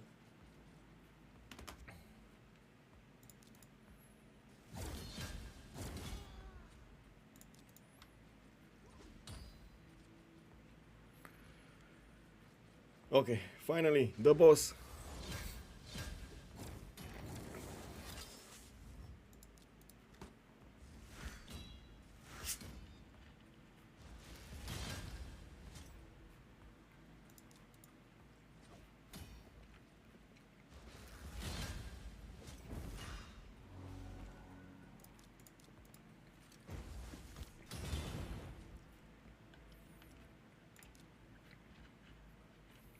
Okay, finally finished it. Yeah, boys, got the last boss over there. I'm gonna need to go through these another time. Let's take a look. Collect 75. Oh no, 20 gems. Wait, what? Why is this 75 stars and 20 gems only? What? Man, what is this?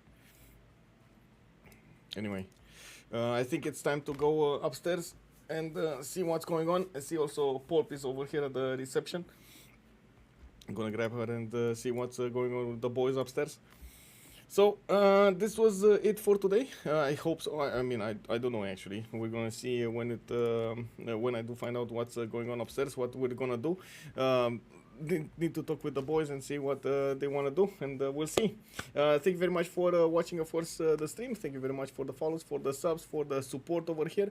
I do hope we're gonna see each other in the next ones, and of course keep watching my Discord, because I'm definitely gonna try to share more pictures and videos from what I'm doing in Hamburg. Thank you very much, guys, and have a good day. Bye bye bye.